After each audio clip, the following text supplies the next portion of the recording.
Some women scream when their marriages end. Others hire armies of lawyers and fight for every last penny. But Marcus Brennan, standing in the 45th floor conference room of Sterling Aerospace headquarters in downtown Incredible work. Dayton, Just need these signatures. did neither. Outstanding. Let's finish Yes, to the when future. his wife of 5 years slid the divorce papers across the mahogany table, papers that would strip him of everything except his name, he didn't shed a tear. He didn't call for a recess. He didn't even reach for the phone to find legal representation. He just asked one question: where do I sign? The August heat outside pressed against the floor-to-ceiling windows, distorting the view of the Miami River below. Inside, the air conditioning hummed at a temperature cold enough to preserve both contracts and cruelty. Victoria Sterling sat at the head of the table, her posture immaculate in a charcoal Armani suit that cost more than Marcus made in a month. To her right, Adrian Blackwell shuffled through documents with the efficient boredom of a woman who had dismantled stronger men than the one sitting across from her.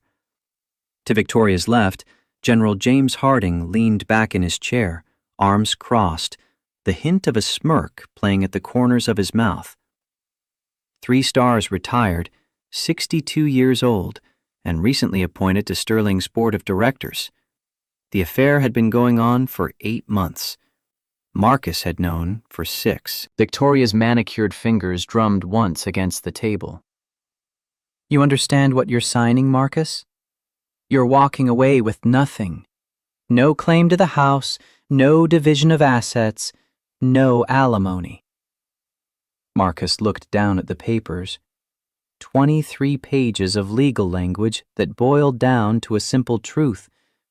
He had failed at the one thing that mattered more than engineering, more than service, more than the 28 years he'd given to Sterling Aerospace. He had failed to see the woman he married for who she actually was. I understand. He wore a Carhartt work jacket over a clean flannel shirt, Red Wing boots that had seen 17 years of hangar floors and tarmac. His hands, scarred from a decade of prototyping and testing, looked out of place against the expensive paper, but they were steady. Adrian slid a Mont Blanc pen across the table. Initial here, here, and here. Full signature on page 23. The hallway outside held a figure neither Marcus nor Victoria noticed. Emily Brennan pressed her back against the wall, 17 years old and trembling, her MIT acceptance letter folded in the front pocket of her backpack. She had come to surprise her father with the news, to show him that all his sacrifices had meant something. Instead, she watched through the slim gap in the doorway as he signed away their home, their savings, the future he had built brick by brick after her mother died. The pen scratched across paper, 3 initials, 1 signature. Victoria's expression shifted, confusion bleeding through the mask of control. She had expected resistance. She had prepared for Marcus to fight, to demand his share of the company he had helped build, to leverage his position as the lead propulsion engineer who had designed the breakthrough that was about to make Sterling Aerospace a top-tier defense contractor. Instead, he capped the pen and placed it back on the table. Is that all? General Harding's smirk widened. Going back to the hangar, Brennan? Maybe you can get a job turning wrenches at some regional outfit. Here they're always looking for mechanics. Marcus stood.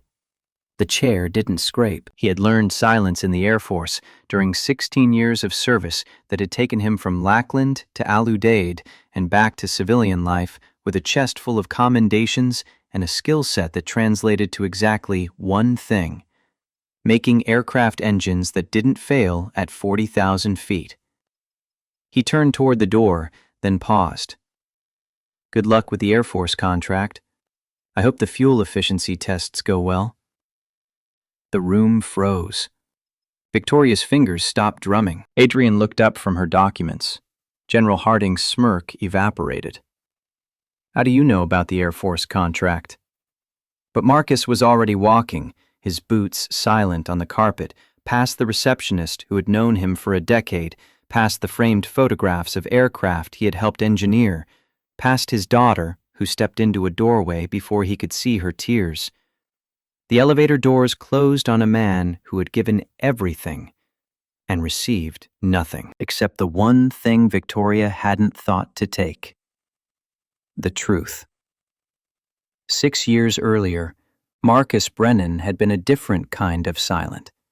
Not the silence of a man walking away from a marriage, but the silence of a widower who woke at 3 a.m. to check if his 11-year-old daughter was still breathing. Cancer had taken Rebecca on a Tuesday in April, and for months afterward, Marcus had lived in a world where every sound was too loud, and every silence was the prelude to discovering Emily had stopped existing too. Work became the only language he could speak. Hangar 7 at Wright-Patterson Air Force Base smelled like jet fuel and possibility. The SB-47 Ranger sat on the test stand, a turbofan engine that Marcus and his team had spent 4 years developing. The breakthrough was in the blade geometry, a modification so subtle that most engineers had dismissed it as inconsequential. But Marcus had run the computational fluid dynamics models 647 times, adjusting angles by fractions of a degree, until he found the sweet spot. 22% fuel efficiency improvement over the current generation. The test observer, a lieutenant colonel whose name Marcus had forgotten in the years since, stood beside the control station. "You sure about this, Brennan? If those blades shatter at high RPM, we're looking at $1 million of scrap metal and a safety investigation that'll bury Sterling for years." Marcus's fingers moved across the keyboard, finalizing the test parameters. "The math works, sir. I verified it 300 times. Math doesn't fly planes." "No, sir, but it keeps them in the air." The engine spooled up, the whine building from a whisper to a roar that rattled the hangar walls. Turbine speed climbed, 5,000 RPM, 10,000, 15,000. The blades blurred into a silver disk.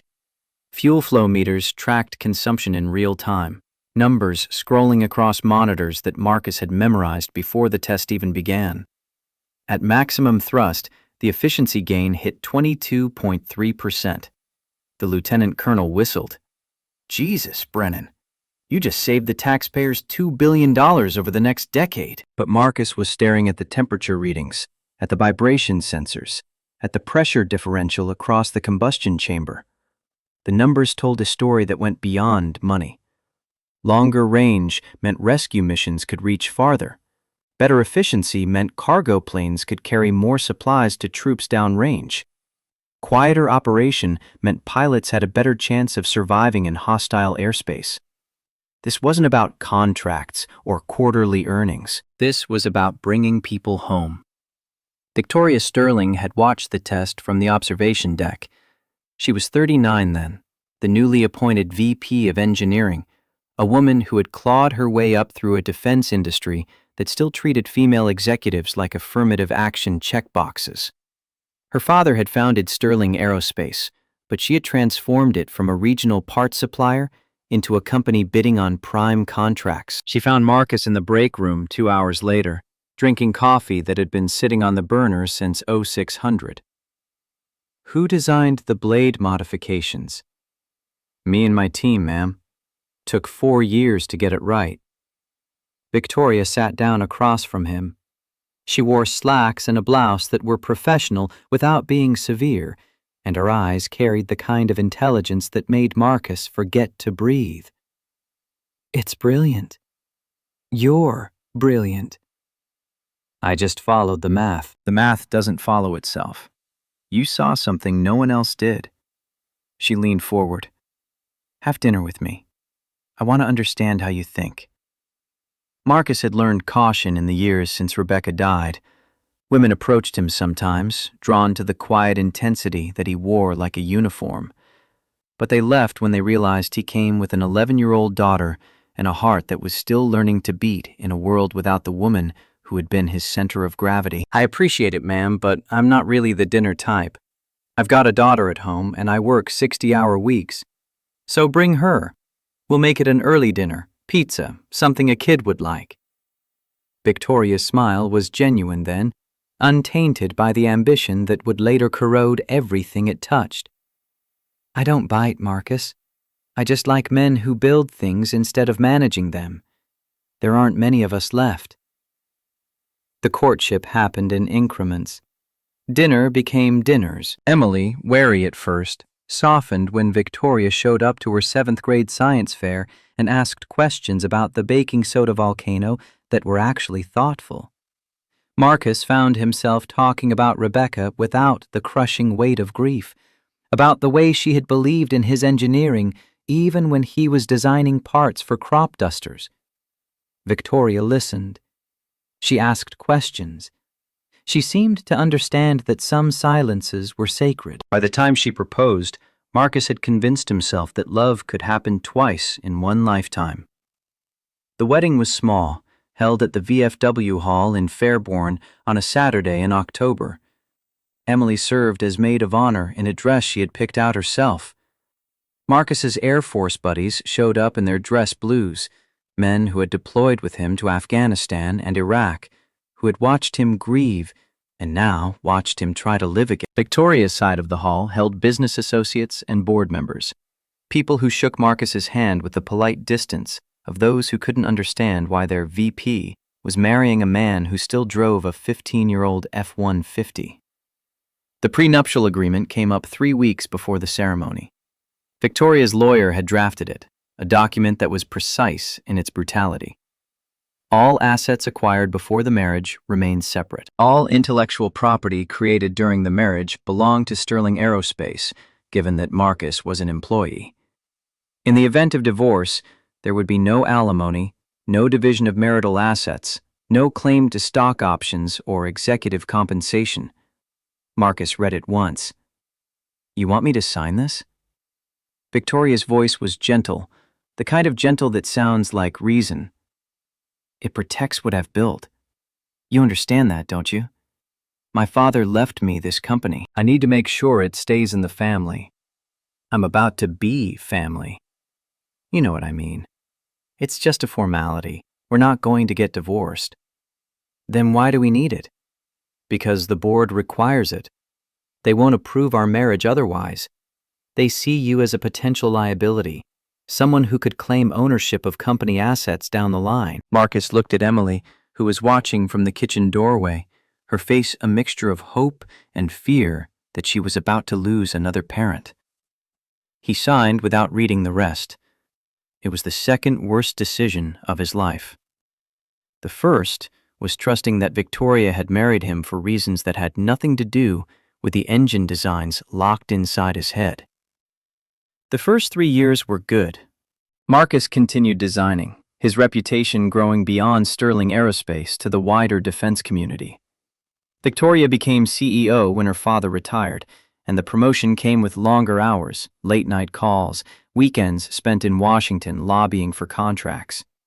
Marcus compensated by being present for Emily, by showing up to parent-teacher conferences and volleyball games, by making sure that at least one parent remembered she existed.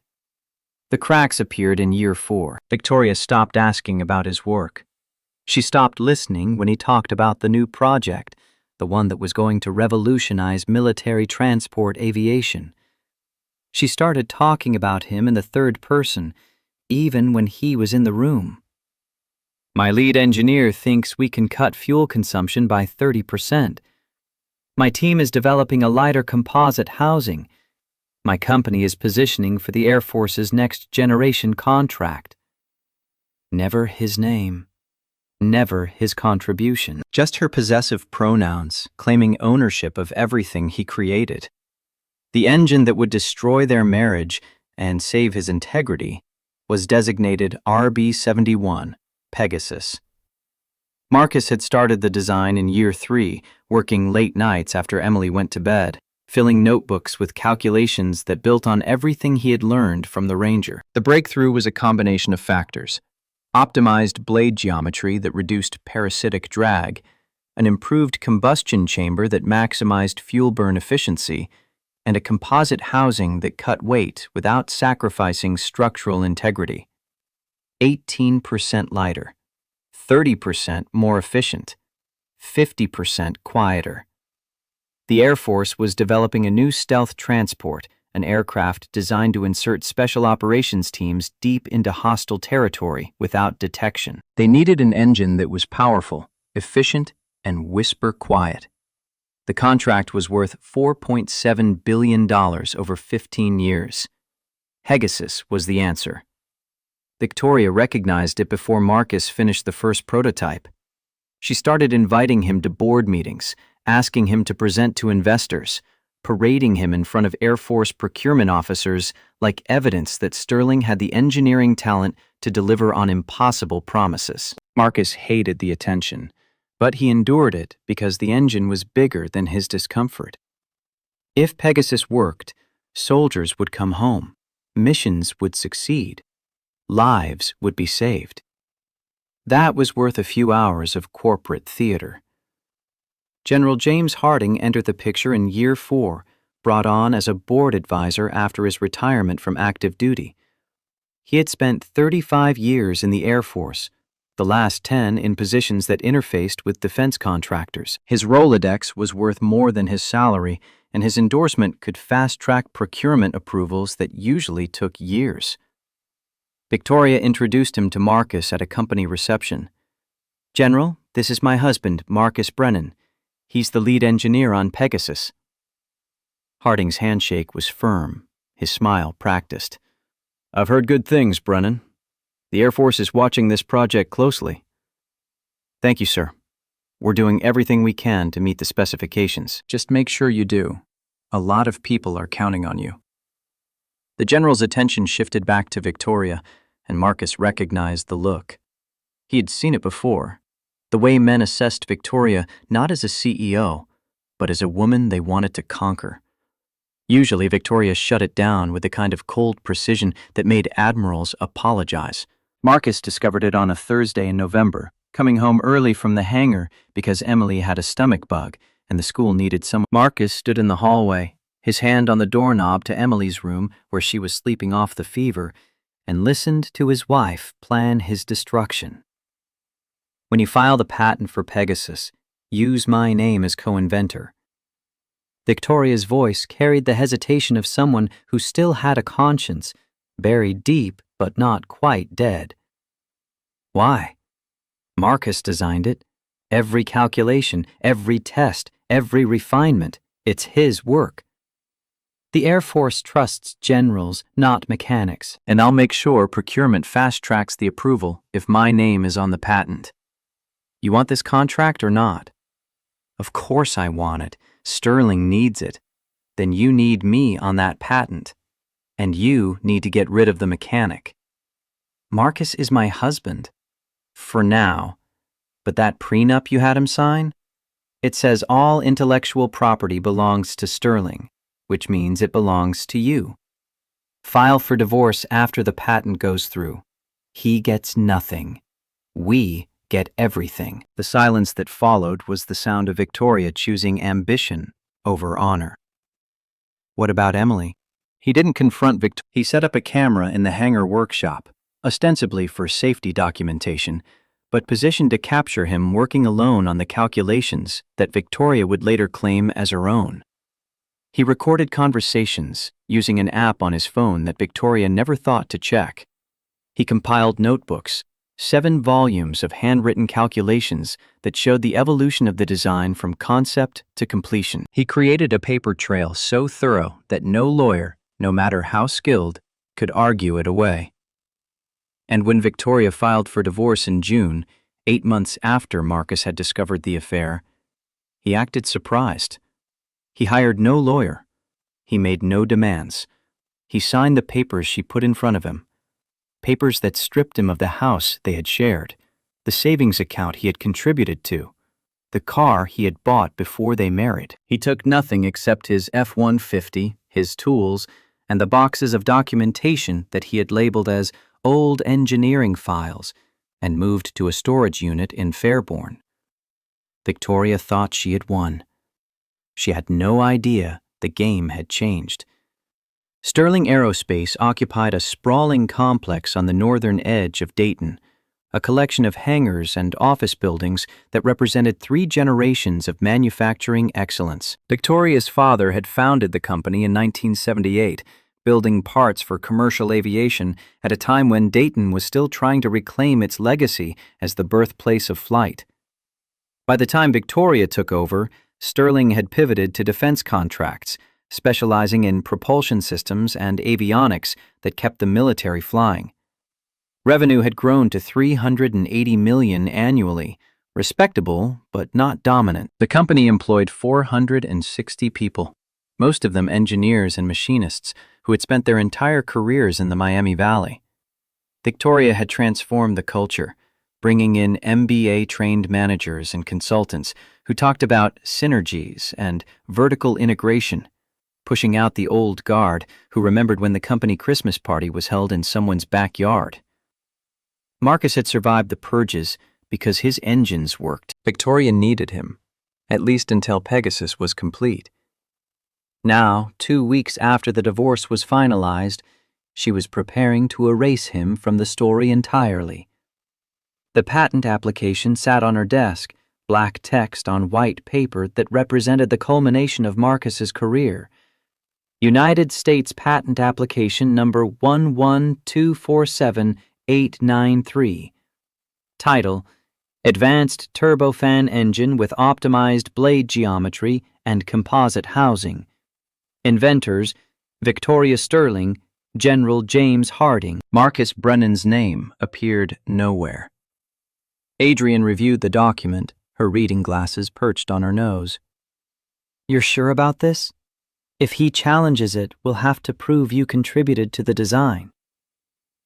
Victoria's office overlooked the main hangar, where technicians were assembling the Pegasus prototype for final testing. Through the window, she could see the engine taking shape, a sculpture of titanium and composite materials that would either secure Sterling's future or bankrupt the company. The prenup is clear. All IP created during the marriage belongs to Sterling. I own Sterling. Therefore, I own the design. He has no legal claim. That's not what I asked. Victoria turned from the window. Marcus worked for me. I directed the project. I secured the funding. I negotiated the Air Force contract. Yes, he did the math, but engineers do math. That's what we pay them for. And the general? Harding brings credibility. The Air Force trusts him. His endorsement will fast-track procurement, cut months off the approval timeline. Adding his name to the patent is strategic. It's also fraud if he didn't actually contribute to the invention. Victoria's smile was ice.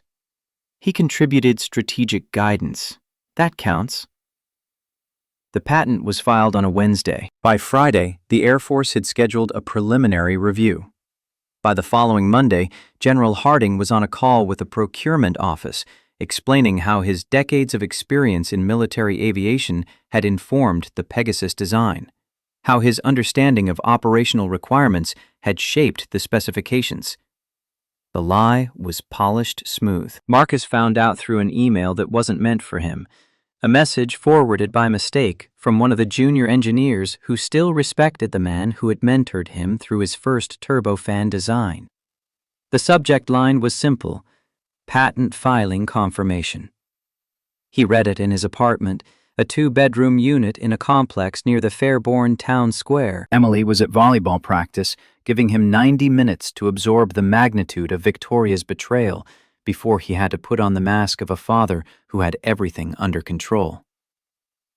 The apartment was furnished with second-hand pieces from Goodwill and the VFW's donation center. The F-150 sat in the parking lot, rust spreading along the wheel wells, the engine burning oil at a rate that suggested a rebuild was 6 months overdue. His bank account held $12,000, the remnants of a savings plan that had been gutted to pay for Emily's SAT prep courses and college application fees. The MIT acceptance letter sat on the kitchen counter, a beautiful reminder of everything he couldn't afford. Cost of attendance, $79,000 per year. Financial aid offered, $19,000. Gap, $60,000, multiplied by 4 years. $240,000. It might as well have been $2 million. The patent listed Victoria and General Harding as inventors. The patent that represented 4 years of Marcus's life, 600 nights of staying late at the hangar, 800 pages of calculations. The patent that was supposed to save lives, that was supposed to mean something beyond quarterly earnings and stock prices. They had stolen it. But they had made a mistake. They thought Marcus would stay silent. The Wright-Patterson Air Force Base Technical Review Board convened on the second Thursday of August, 6 weeks after the patent filing and 42 days after Victoria had watched Marcus sign away his rights to everything except his integrity. The meeting was standard procedure, a formality required before the Air Force could issue a contract worth billions. 3 colonels, 2 civilian engineers, and a JAG lawyer would review the Pegasus specifications, verify that Sterling Aerospace could deliver what they promised, and sign off on procurement. Victoria had prepared for weeks. PowerPoint slides were polished to perfection. Test data was organized into binders that weighed 5 pounds each. General Harding had rehearsed his talking points, the narrative of how his military experience had identified the operational gap that Pegasus would fill. What Victoria hadn't prepared for was Marcus Brennan filing a formal challenge with the Air Force Contracting Office. The notification arrived via email at 0700 on the morning of the review. Subject: Patent Challenge. U.S. Patent Application 11,247,893. Complainant: Marcus J. Brennan, former lead propulsion engineer, Sterling Aerospace. Allegation: fraudulent inventor attribution. Request for independent technical review. Victoria read it 3 times, her coffee going cold in the expensive ceramic mug that Marcus had given her for their 2nd anniversary. He's bluffing. Adrian looked up from her own copy of the email. Is he? He has nothing, no proof, just the bitterness of a man who lost everything in a divorce. He has 28 years of engineering documentation. He has notebooks, I've seen them, 7 volumes, every calculation time-stamped and signed. Those are company property. Are they? Did you ever formally confiscate them? Did you include them in the asset division during the divorce? Adrian's silence was answer enough. General Harding leaned back in his chair, unconcerned. Let him file his complaint. The Air Force won't delay a $4.7 billion contract because some mechanic is upset about his divorce. We'll present, they'll approve, and Brennan can spend the next 5 years in litigation if he wants. But Victoria's hands were shaking, a tremor she couldn't quite control. What if they believe him? They won't. I'll make sure of it. The hearing was scheduled for 1400 hours in Building 17, Conference Room C. It was a space designed for bureaucratic efficiency, not drama. Beige walls, fluorescent lights, a conference table large enough to seat 20. The Air Force panel sat on one side, their uniforms and civilian suits a study in military precision. Victoria, Adrian, General Harding, and 2 of Sterling's senior engineers sat on the other. At 13:55, Marcus Brennan walked in. He wore khakis and a button-down shirt, pressed but not expensive. The Air Force veteran baseball cap was a detail that made 2 of the colonels sit up straighter. He carried a banker's box, the kind lawyers use for discovery documents, and set it on the table with the care of a man who knew exactly what each piece of paper represented. Emily followed him, 17 and terrified, her MIT acceptance letter folded in her pocket like a talisman. Victoria's voice came out sharper than she intended. What is he doing here? Colonel Sarah Vance, the senior officer on the panel, looked up from her notes. Mr. Brennan filed a formal challenge under Air Force Acquisition Regulation 33.103. He has the right to present evidence. This is a technical review, not a courtroom. The colonel's expression suggested she had presided over worse. Mr. Brennan alleges patent fraud on a contract worth $4.7 billion taxpayer dollars. We're going to hear him out. You'll get your turn, Miss Sterling. Victoria's jaw tightened, but she sat. The colonel nodded to Victoria. Let's begin with the patent holders. Miss Sterling, General Harding, please present your technical overview of the Pegasus engine. Victoria stood, triggering the first slide. It was a cutaway diagram of the RB-71, rendered in high-definition detail that made the engine look like sculpture. She had rehearsed this presentation 40 times, refining every word, every pause, every gesture. Distinguished panel, the Pegasus engine represents a quantum leap in military propulsion technology. General Harding and I have spent the last 18 months developing a turbofan system that achieves unprecedented efficiency, reduced weight, and near-silent operation. She clicked to the next slide. Performance specifications. Compared to current generation engines, Pegasus delivers 18% weight reduction, 30% improvement in fuel efficiency, and 50% reduction in acoustic signature. These improvements translate directly to operational capability, longer range, higher payload capacity, and reduced detectability in contested environments. One of the civilian engineers raised a hand. Ms. Sterling, can you explain how you achieved the blade geometry optimization? That's typically the most challenging aspect of turbofan design. Victoria's answer was textbook perfect because it was literally from a textbook. She described computational fluid dynamics, iterative testing, advanced materials, all true, all accurate, all information that Marcus had explained to her. In meetings she had recorded for training purposes. We used CFD modeling to identify optimal blade angles, then validated through wind tunnel testing and full-scale prototype evaluation.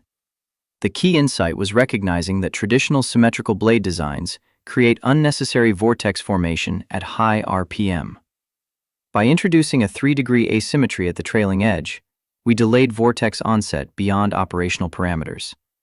The engineer nodded, satisfied. General Harding added his piece, talking about operational requirements and mission profiles, painting a picture of how military experience had informed engineering decisions. It was convincing, the kind of narrative that procurement officers loved because it connected technology to tactics. Victoria finished with a flourish, confident that she had sealed the approval. Thank you for your time. We're ready to answer any technical questions you might have. Colonel Vance made a note, then looked at Marcus. Mr. Brennan, you have the floor. Marcus stood slowly, his movements economical. He didn't have slides. He didn't have a rehearsed script.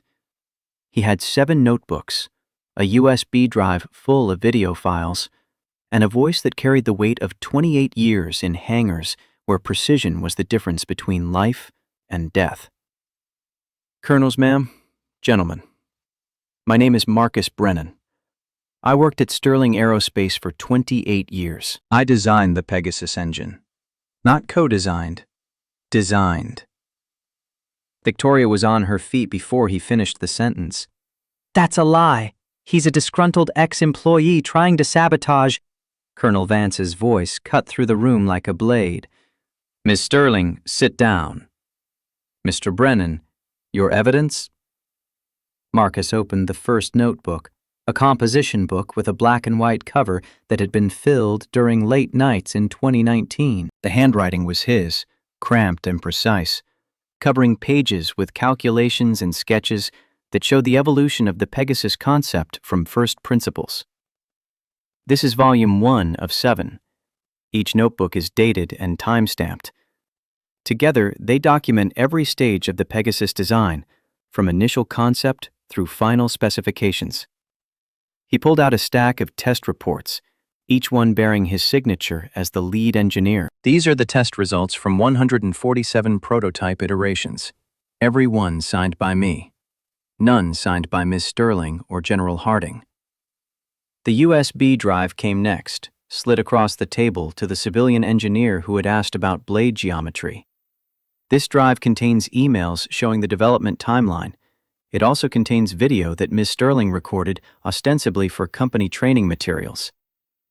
The engineer plugged the drive into his laptop. The room went silent as the video loaded, then filled with Marcus's voice explaining the blade asymmetry concept, the same concept Victoria had just presented as her own insight. The timestamp in the corner read 6 months before the patent filing. Victoria's face drained of color. The video showed Marcus at a whiteboard deriving the equations that governed airflow across the modified blades. His voice was patient, pedagogical, explaining each step to someone off camera. As I developed the Pegasus, the key insight was recognizing that vortex formation isn't a function of blade speed alone. It's a function of the interaction between blade geometry and boundary layer separation.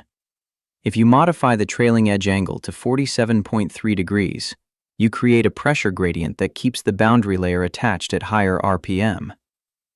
Victoria's voice came from off-camera, tinged with admiration that sounded genuine, because it had been once. "This is brilliant, Marcus." "You're a genius." The timestamp was March 2023. The patent filing was September 2024. General Harding was nowhere in the video. The civilian engineer paused the playback and looked at Victoria. "Miss Sterling, can you explain equation 47 in the patent application? The one governing pressure distribution across the asymmetric blade?" Victoria's mouth opened, closed, opened again. "It's a fluid dynamics equation. The specifics are..." "Can you derive it?"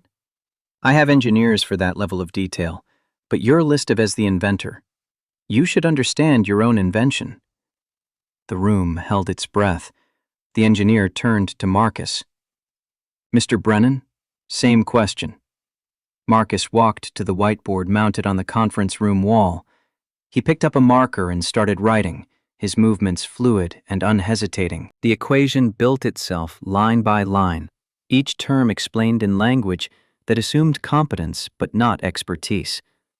The pressure distribution is a function of blade angle theta, rotational velocity omega, and fluid density rho. You start with the Navier-Stokes equation for incompressible flow, then introduce the boundary condition that velocity must equal 0 at the blade surface. He wrote for 5 minutes, deriving the equation from first principles, showing how the 47.3-degree angle emerged naturally from the mathematics when you optimized for minimal vortex formation. This is why the blade angle is 47.3, not 45. At 45 degrees, you get vortex formation at 18,000 RPM. At 47.3, vortex onset delays until 22,000, which is beyond our operational range. The engine never sees that condition in normal flight. The room was silent except for the scratch of marker on whiteboard. Colonel Vance leaned forward. "You just did that from memory?" "Yes, ma'am. I've derived it about 200 times over the last 4 years. It's my equation." Marcus set down the marker and turned to face Victoria. The moment stretched, heavy with the weight of everything that had been stolen and everything that was about to be reclaimed. "I stayed silent during the divorce because I wanted to see what you would do. You took the house, you took the car, you took the savings I'd been putting aside for Emily's college. I didn't fight you on any of it." His voice was calm, but something burned underneath, a fire that had been banked for 8 months and was now finding oxygen. "But you're not taking my work. You're not putting your name on something that could save lives. Because when that engine fails at 40,000 feet because you didn't understand the math, people die." He pointed to the colonels sitting in judgment. "They're people. My brothers and sisters in arms. The soldiers who depend on aircraft that work, on engines that don't quit when the mission goes bad." The room held its breath. "So no, Victoria. You can have the house. You can have the savings. You can have every dollar I ever earned. But you can't have my integrity." The silence that followed was broken by Colonel Vance standing. The other officers followed, a ripple of movement that culminated in a salute that Marcus hadn't received since his retirement ceremony 16 years earlier. He returned it, his hand crisped to his brow, and something in Emily's chest cracked open. Colonel Vance sat, her expression hard. This hearing is concluded. Patent application 11247-893 is flagged for USPTO fraud investigation. The Sterling Aerospace contract is suspended pending resolution of inventor attribution. General Harding, you're excused from this proceeding. The general stood, his face purple with rage, but he had enough sense to leave without speaking. Vance turned to Victoria. Miss Sterling, you have 30 days to respond to the fraud allegations.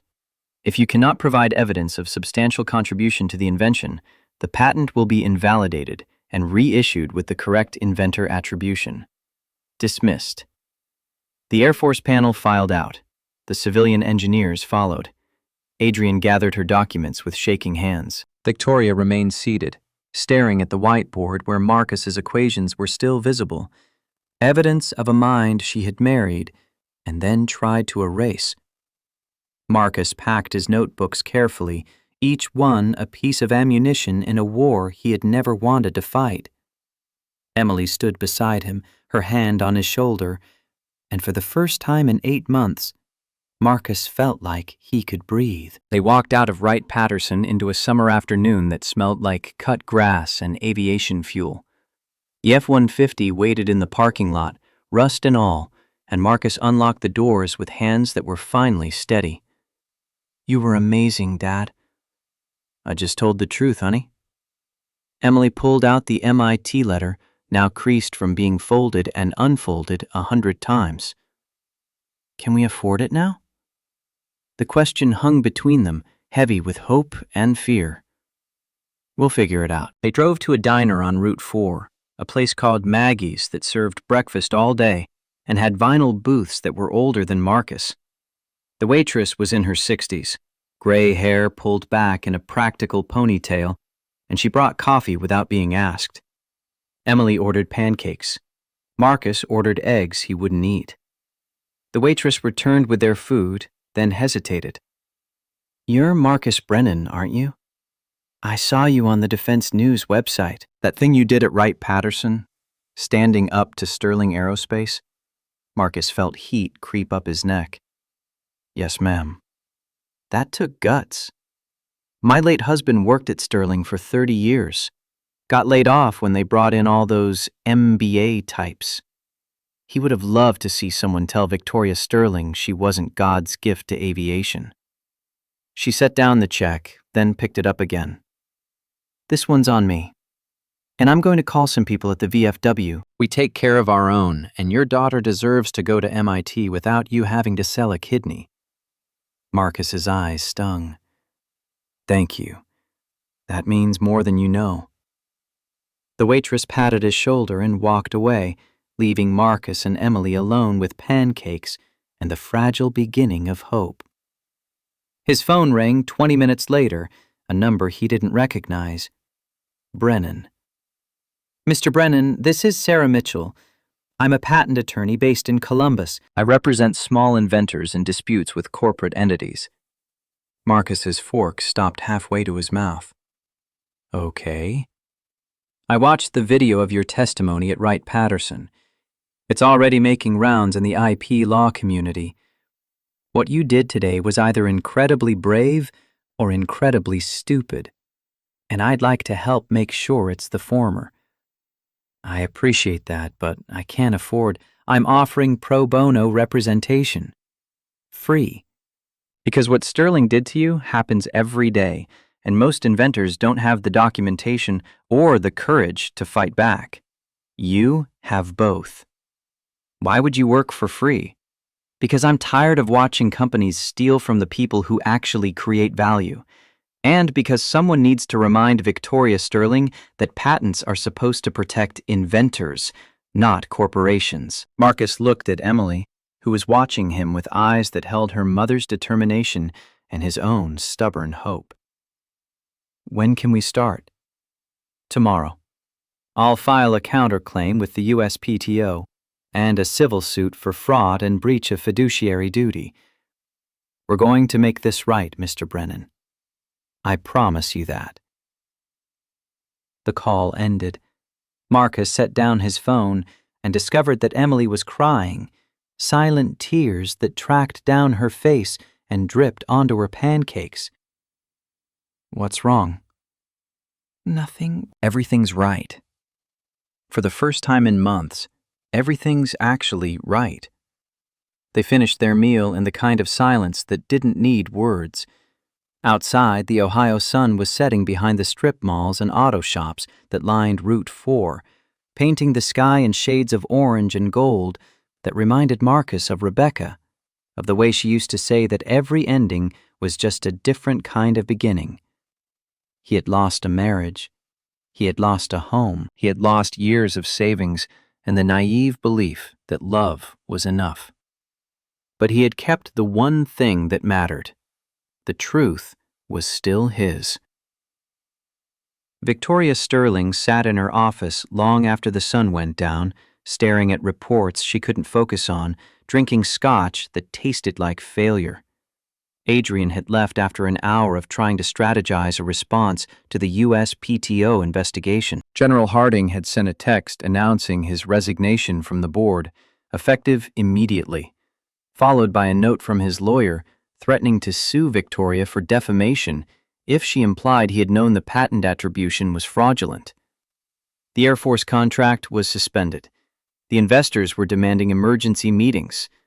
The engineering team was circulating rumors that Marcus had been right all along.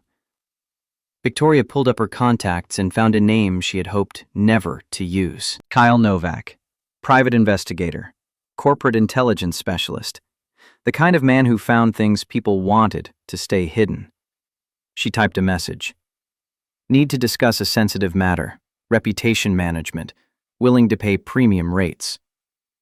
The response came 30 seconds later. Tomorrow, 10 a.m., my office. Cash only. Victoria finished her scotch and poured another, watching the lights of Dayton spread out below her office window. Somewhere in that city, Marcus Brennan was probably asleep, dreaming engineer dreams about equations and engines that saved lives. She was going to destroy him. Not because she believed she could win the patent dispute, the evidence was overwhelming, but because losing to a quiet man who had trusted her, who had loved her, who had signed away everything without a fight, that was intolerable. If she was going down, Marcus Brennan was going down with her. The glass was empty, the city was dark, and Victoria Sterling, CEO of an aerospace company that was about to implode, began planning the kind of revenge that would make the patent fraud look like a misunderstanding. Kyle Novak's office occupied the second floor of a strip mall on Woodman Drive, sandwiched between a tax preparation service and a martial arts studio that smelled like sweat and regret. Victoria climbed the stairs at 9:50 in the morning, carrying a leather portfolio that contained $50,000 in hundreds, cash as requested, untraceable. The door was unmarked except for a number, 214. She knocked twice. The man who answered was 43, compact and muscular in the way of people who had learned violence professionally. His handshake was brief, efficient. The office behind him was sparse, a desk, 2 chairs, filing cabinets that looked military surplus. A single photograph on the wall showed a younger Kyle in Marine Corps dress blues, the kind of portrait they took before deployment. You're punctual. That's good. Victoria sat without being invited, setting the portfolio on the desk between them. I need someone discredited, professionally and personally. I need it done quietly, and I need it done in a way that can't trace back to me. Kyle didn't reach for the portfolio. His eyes stayed on Victoria's face, reading tells that most people didn't know they had. Who's the target? Marcus Brennan, my ex-husband, former lead engineer at my company. The Air Force hearing. I saw the coverage. You filed a fraudulent patent. Victoria's jaw tightened. I'm not here to discuss the merits of a legal dispute. I'm here to hire you to find leverage. What kind of leverage? anything that destroys his credibility. Criminal history, financial irregularities, affairs. I don't care what it is, as long as it makes the USPTO and the Air Force question his testimony. Kyle leaned back in his chair, the metal frame creaking under his weight. I charge $500 per day, plus expenses. You want surveillance, background checks, financial forensics? Figure 2 weeks minimum. That's $7,000, plus whatever expenses run. Victoria opened the portfolio, revealing the stacked bills. This is $50,000. I want you on this full time. I want daily reports, and I want results within 10 days. The money sat between them, a test and a transaction. What if there's nothing to find? Guy works at an aerospace company for 28 years, raises a daughter alone, keeps his nose clean. Some people are exactly what they appear to be. Then you're creative. Everyone has secrets. Find his. Kyle studied the money for a long moment, then closed the portfolio without touching it. I'll take the case, but I don't manufacture evidence. I find what's there. If Brennan's clean, I'll tell you he's clean. That understood? Just find me something I can use. She left the portfolio on the desk and walked out, her heels sharp against the linoleum. Kyle waited until her car pulled out of the parking lot before opening the portfolio again. $50,000. Payment for destroying a man who had already lost everything except his integrity. He pulled out his phone and started making calls. Sarah Mitchell's law office was everything Kyle's wasn't. Bright, professional, located in a renovated historic building in downtown Columbus. Marcus sat in a conference room that overlooked High Street, watching traffic move through the short north while Sarah spread documents across the table between them. She was 28, a graduate of Ohio State's law school who had built her practice on contingency cases against corporations that stole from inventors. Her overhead was high, her billable hours were low, and her win rate was 83%. The USPTO investigation is moving faster than I expected. They've requested all of Sterling's development files for the Pegasus engine. Victoria has 14 days to comply. Marcus looked up from the document he was reviewing, a timeline of the patent filing that Sarah had constructed from public records. Will she give them the files? She has to. It's a federal investigation. If she refuses, they'll subpoena. If she complies, they'll see that every piece of technical documentation has your name on it, not hers. And then what? Then the patent gets invalidated and reissued with you as the sole inventor. Sterling loses the Air Force contract. The fraud investigation continues, possibly resulting in civil penalties. Possibly criminal? Sarah's expression was carefully neutral. Patent fraud is usually handled civilly, unless there's evidence of conspiracy or intent to defraud the government. Since this involved a defense contract, the DOJ might get involved. But that's not your concern.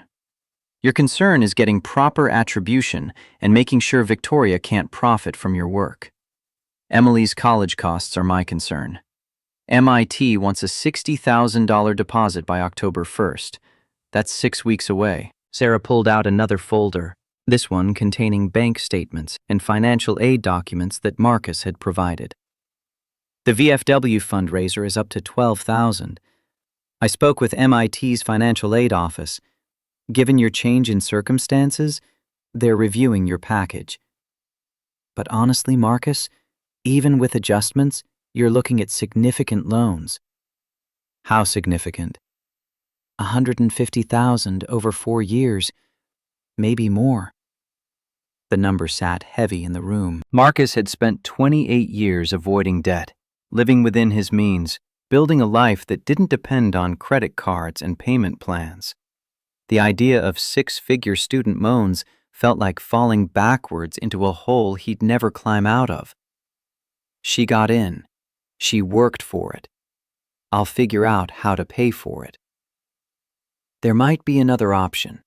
If we win the civil suit against Sterling for fraud and breach of fiduciary duty, You could be awarded damages, lost wages, emotional distress, punitive damages.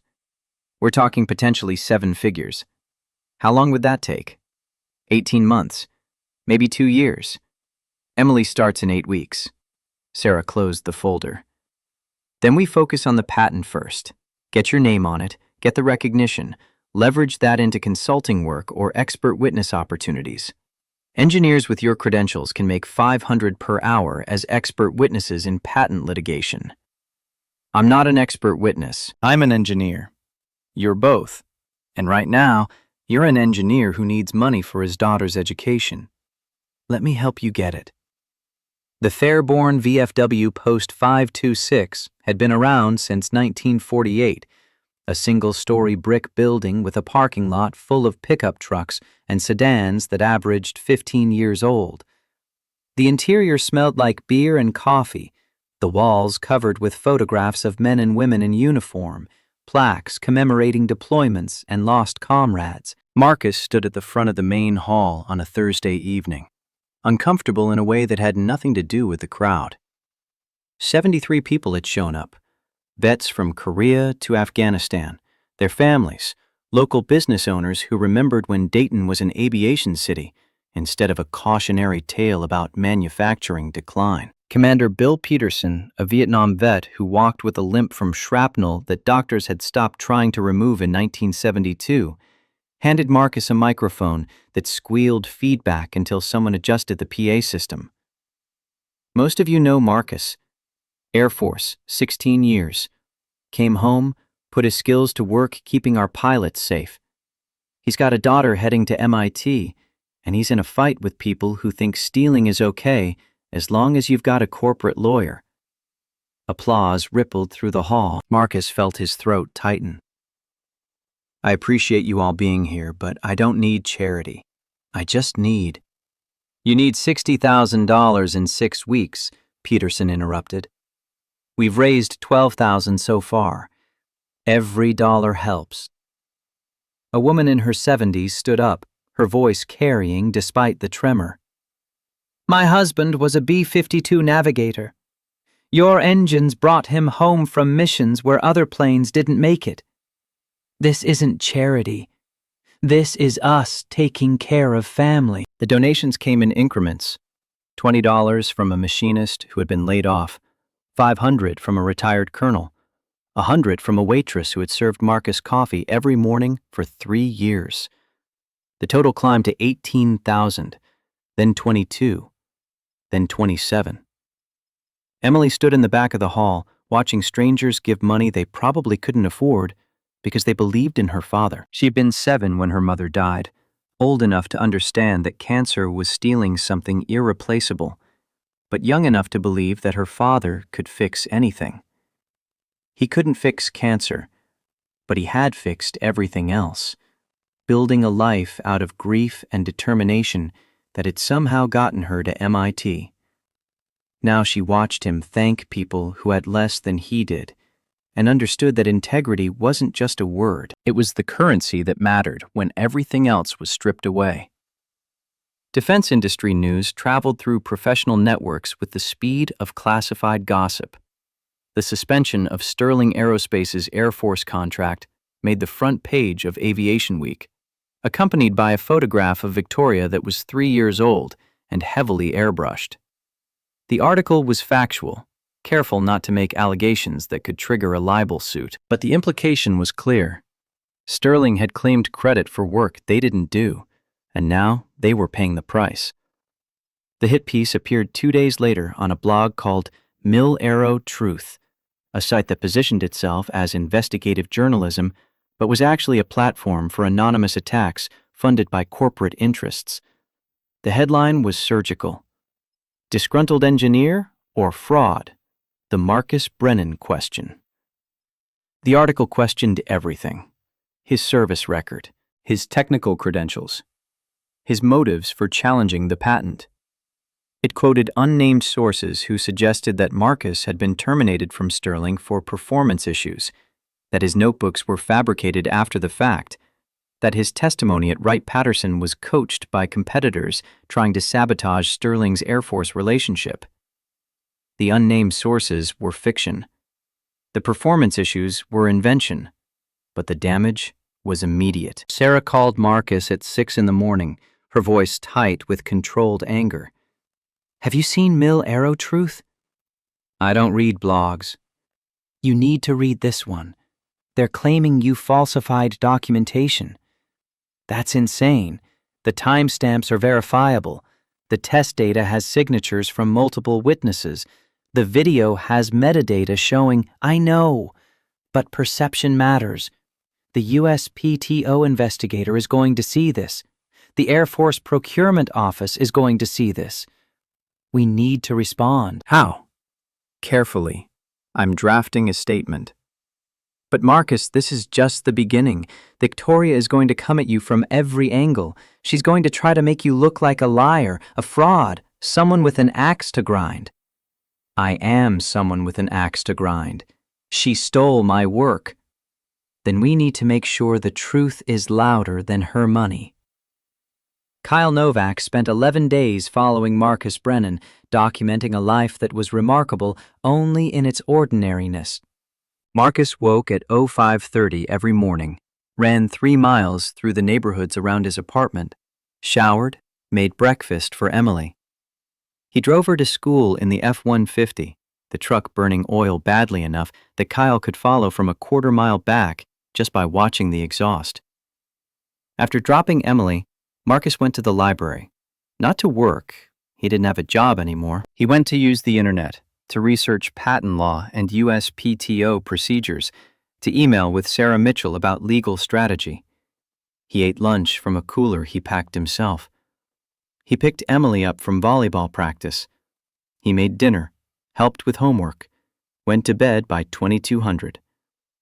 On weekends, he volunteered at the VFW, helping with building maintenance and veteran outreach. He attended Emily's games, sitting in bleachers with other parents who were more interested in their phones than their daughters' serves.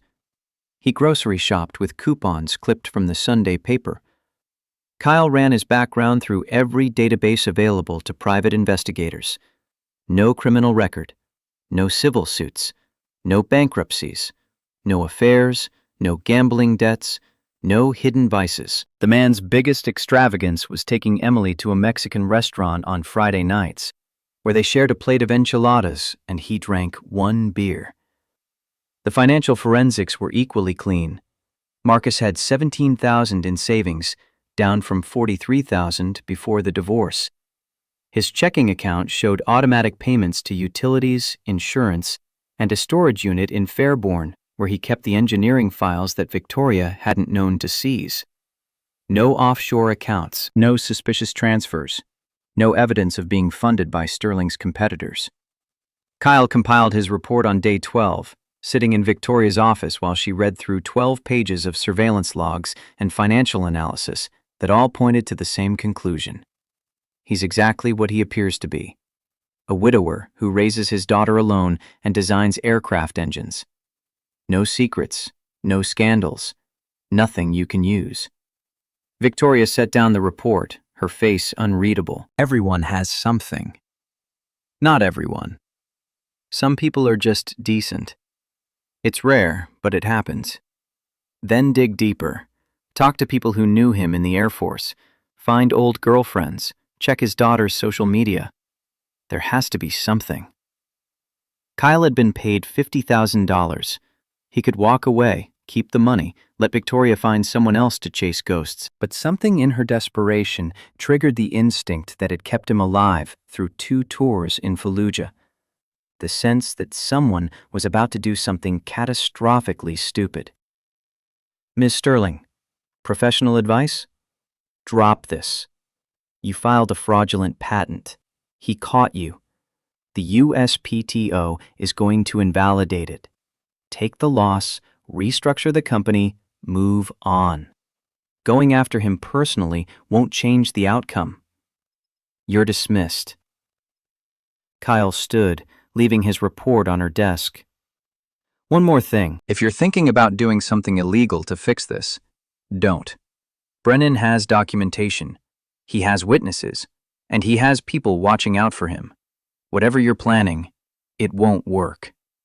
Victoria's smile was ice. I said you're dismissed.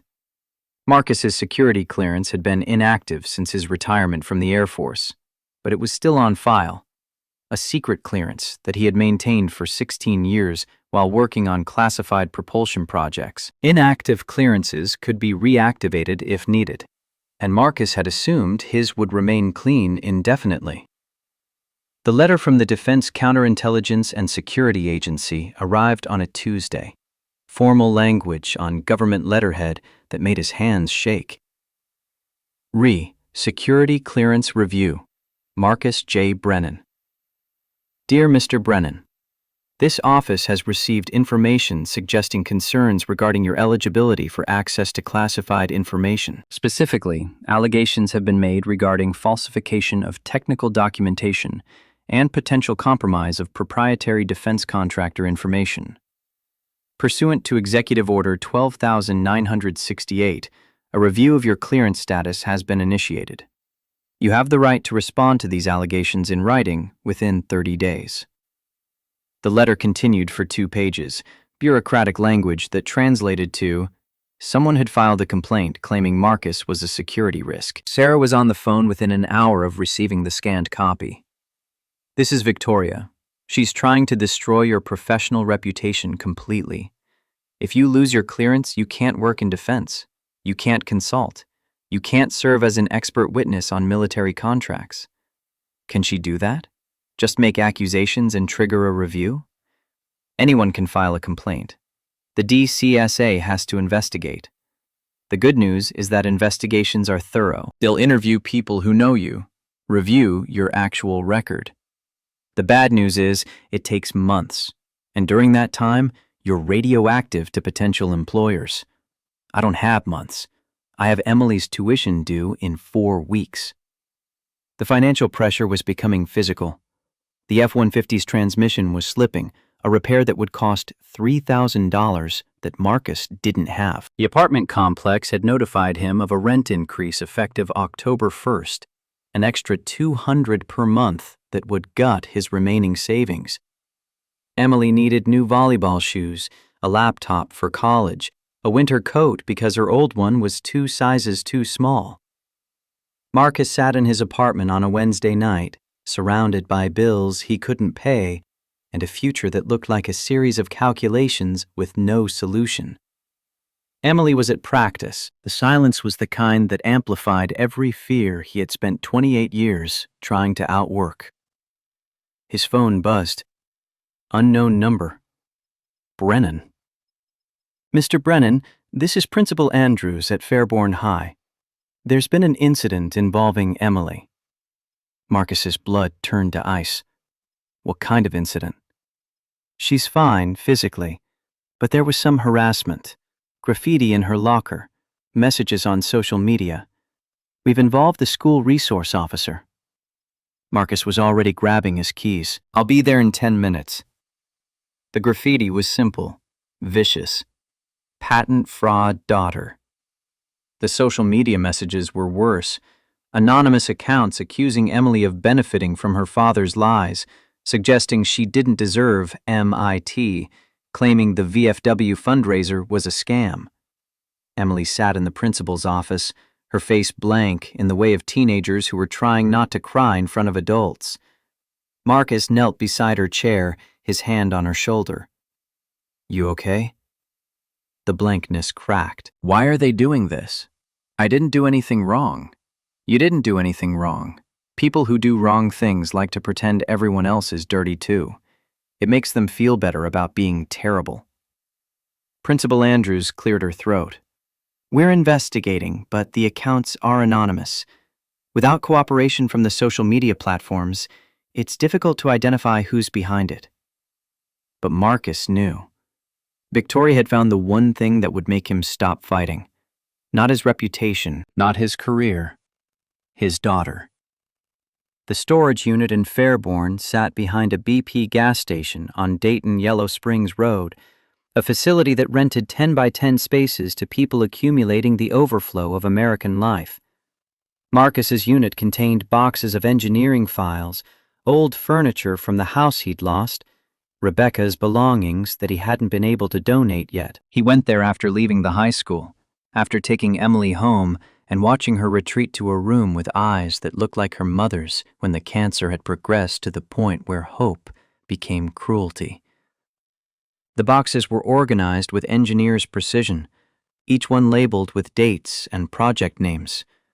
He found the one marked Pegasus, primary documentation, and pulled out his phone. The call connected on the second ring. Sterling Aerospace, how may I direct your call? Victoria Sterling's office, one moment please. The hold music was classical, something by Mozart that sounded like civilization pretending it still existed. Then Victoria's assistant, a woman named Jennifer, who had always been kind to Marcus before the divorce. Miss Sterling's office? This is Marcus Brennan. I need to speak with her. Mr. Brennan, I'm not sure that... Tell her if she doesn't take this call, my next call is to the FBI about witness intimidation. Silence. Then hold music again. Then Victoria's voice, cold and controlled. You have 30 seconds. Leave Emily alone. This is between you and me. I don't know what you're talking about. The harassment, the social media attacks, the graffiti. If you want to come after me, fine. But my daughter is 17 years old, and she's done nothing except exist. You think very highly of yourself, Marcus. Not everything is about you. The accounts were created the same day Kyle Novak finished his investigation. The timing is interesting. Victoria's pause was a tell. If you're accusing me of something, do it through your lawyer. I'm not accusing. I'm warning. Emily is off limits. Whatever you need to do to feel like you won, do it to me. But if you touch my daughter again, I will make it my life's work to ensure you never recover from this. Is that a threat? It's a promise. From one engineer to another, I can be very precise when I need to be. He hung up before she could respond. Victoria sat in her office, staring at the phone like it had transformed into something dangerous. The harassment campaign had been Adrian's idea, a way to pressure Marcus into withdrawing his USPTO complaint by making his daughter's life unbearable. It had seemed efficient, ruthless in the way that corporate warfare rewarded, but Marcus's voice had carried something that money couldn't manufacture and lawyers couldn't defend against. The absolute certainty of a man who had lost everything except the capacity to protect what mattered. Adrian appeared in the doorway, reading Victoria's expression. He called? He warned me. And? Victoria pulled up the Mill Arrow Truth blog on her computer, scanning through the comments section where readers were debating whether Marcus was a hero or a fraud. The narrative was fracturing. Some people believed Sterling. Others believed the engineer. The truth was becoming a matter of perspective. We need to force a conclusion. The USPTO investigation could take months. The civil suit could take years. Sterling doesn't have that kind of time. What are you proposing?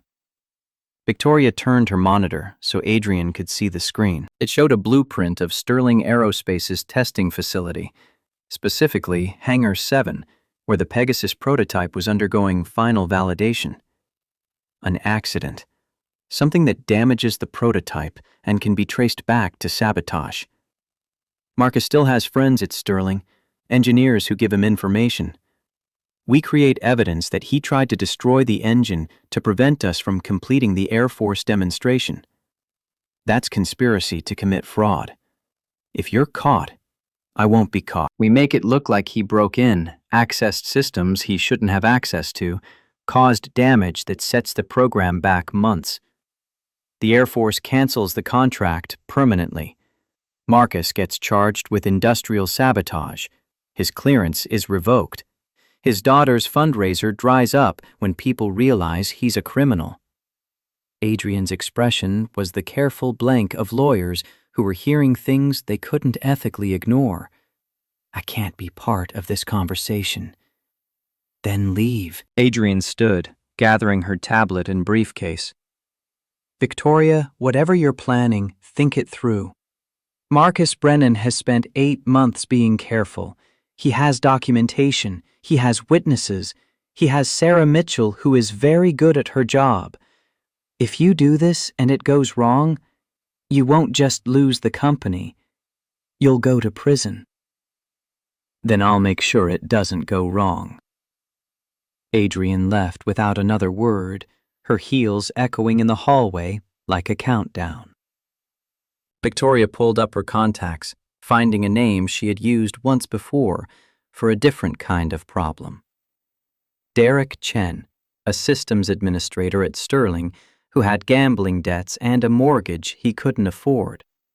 The kind of man who would do unethical things for ethical reasons, like keeping his family housed. She typed a message. Need to discuss a security enhancement project. Off-books consulting, paid in cash. Interested? The response came within minutes. How much? Enough to cover what you owe in Vegas. I'm listening. Victoria smiled for the first time in weeks, the expression empty of anything resembling joy. If Marcus wanted to fight dirty, she would show him what dirty actually looked like.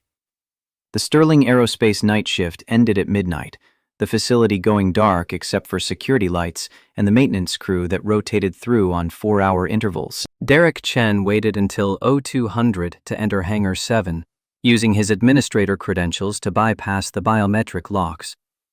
The Pegasus prototype sat on the test stand, a sculpture of titanium and composite materials that represented 4 years of Marcus Brennan's genius. Dirk carried a laptop and a USB drive containing malware designed to corrupt the engine control unit's firmware, making it appear that someone had remotely accessed the system and introduced code that would cause catastrophic failure during high RPM testing.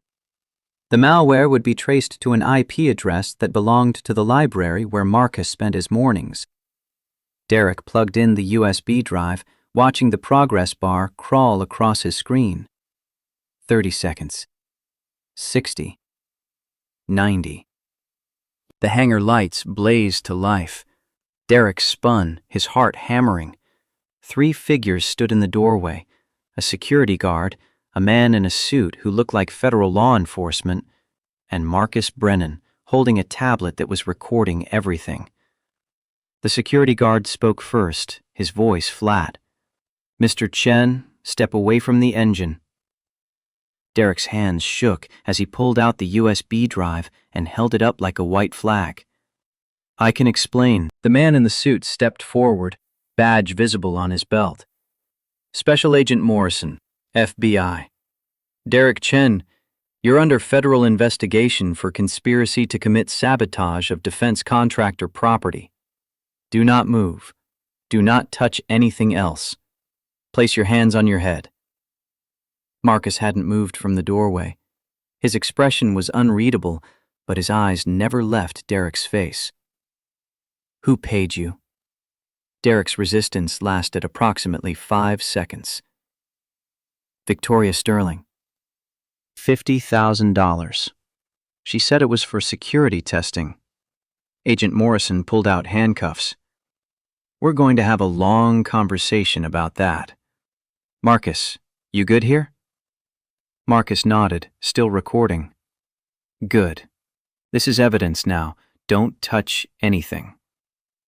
They led Derek out, his protests echoing in the empty hangar. Marcus stood alone with the engine he had designed, the engine Victoria had tried to destroy to frame him for crimes he would never commit. Sarah Mitchell had been right. Victoria was desperate.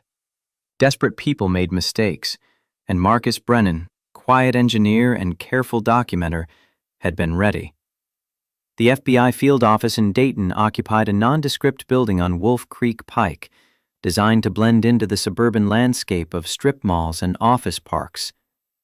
Marcus sat in an interview room at 0700 the morning after Derek Chen's arrest, drinking coffee that tasted like it had been brewed during the previous administration. Special Agent Morrison sat across from him, a digital recorder between them capturing every word.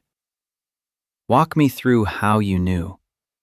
Marcus pulled out his own tablet, the one that had been recording in Hangar 7, and scrolled back through weeks of documentation.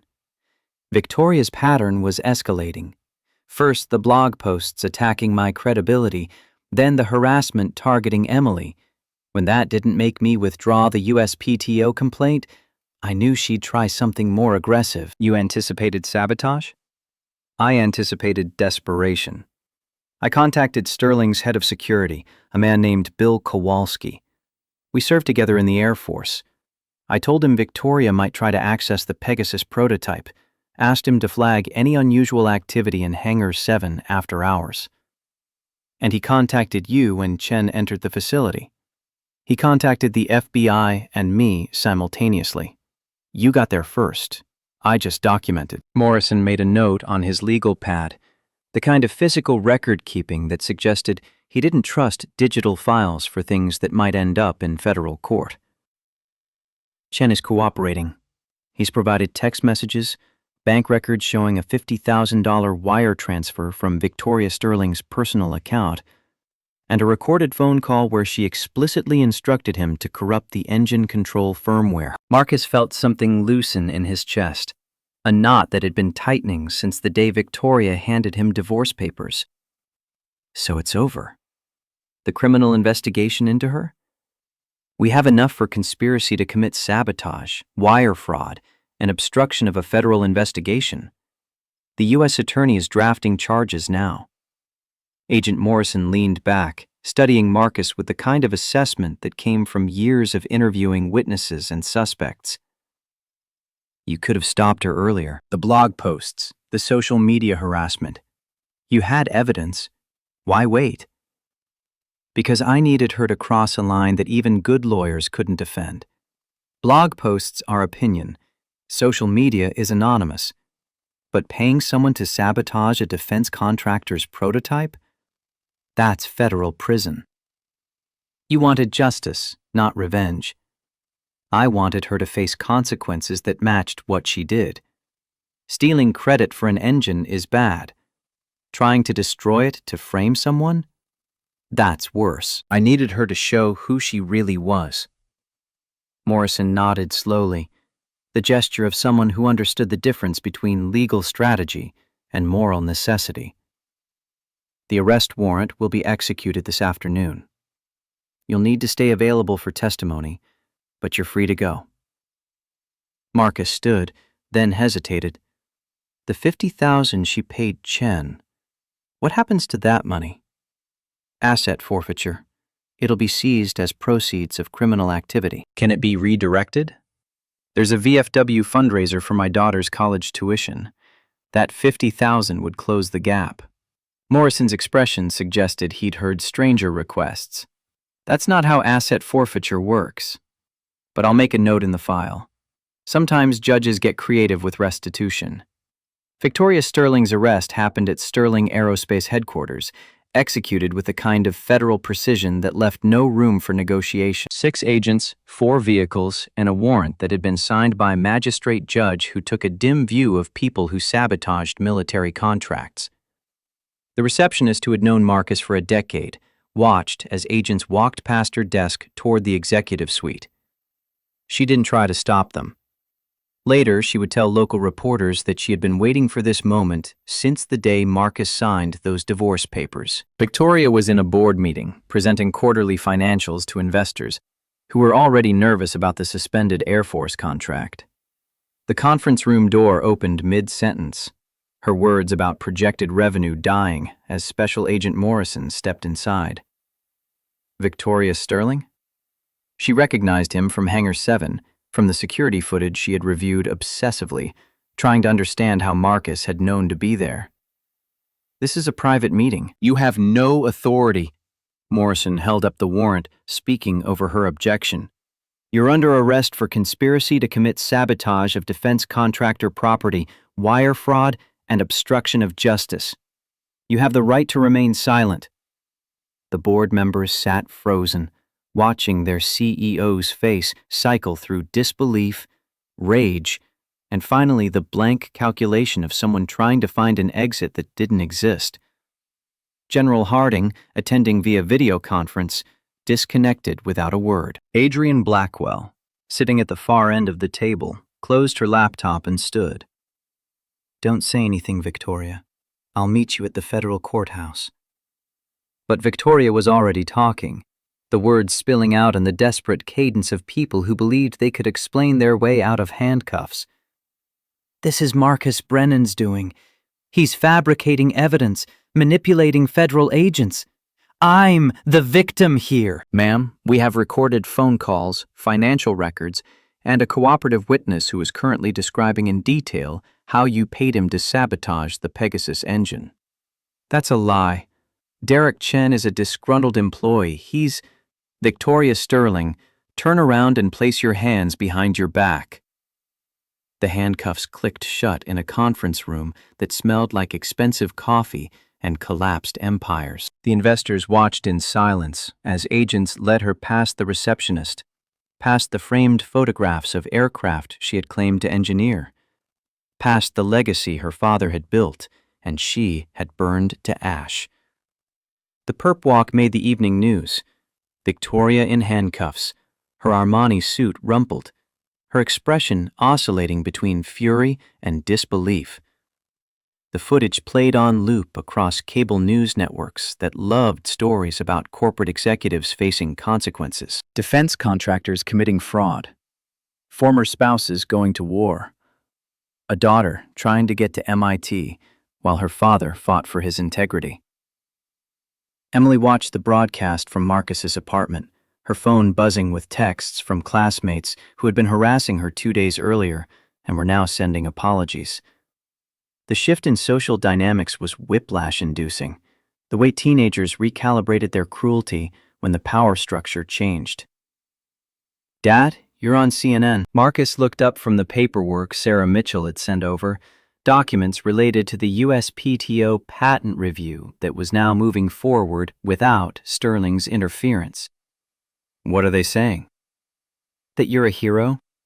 That you stood up to corruption? That Victoria Sterling is going to prison." "Do you believe that?" Emily muted the television, turning to face her father with eyes that looked too old for 17. "I believe you did what was right.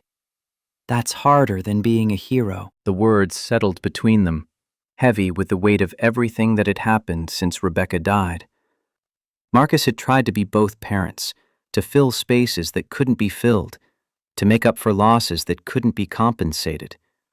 He had succeeded in some ways and failed in others, but he had never stopped trying.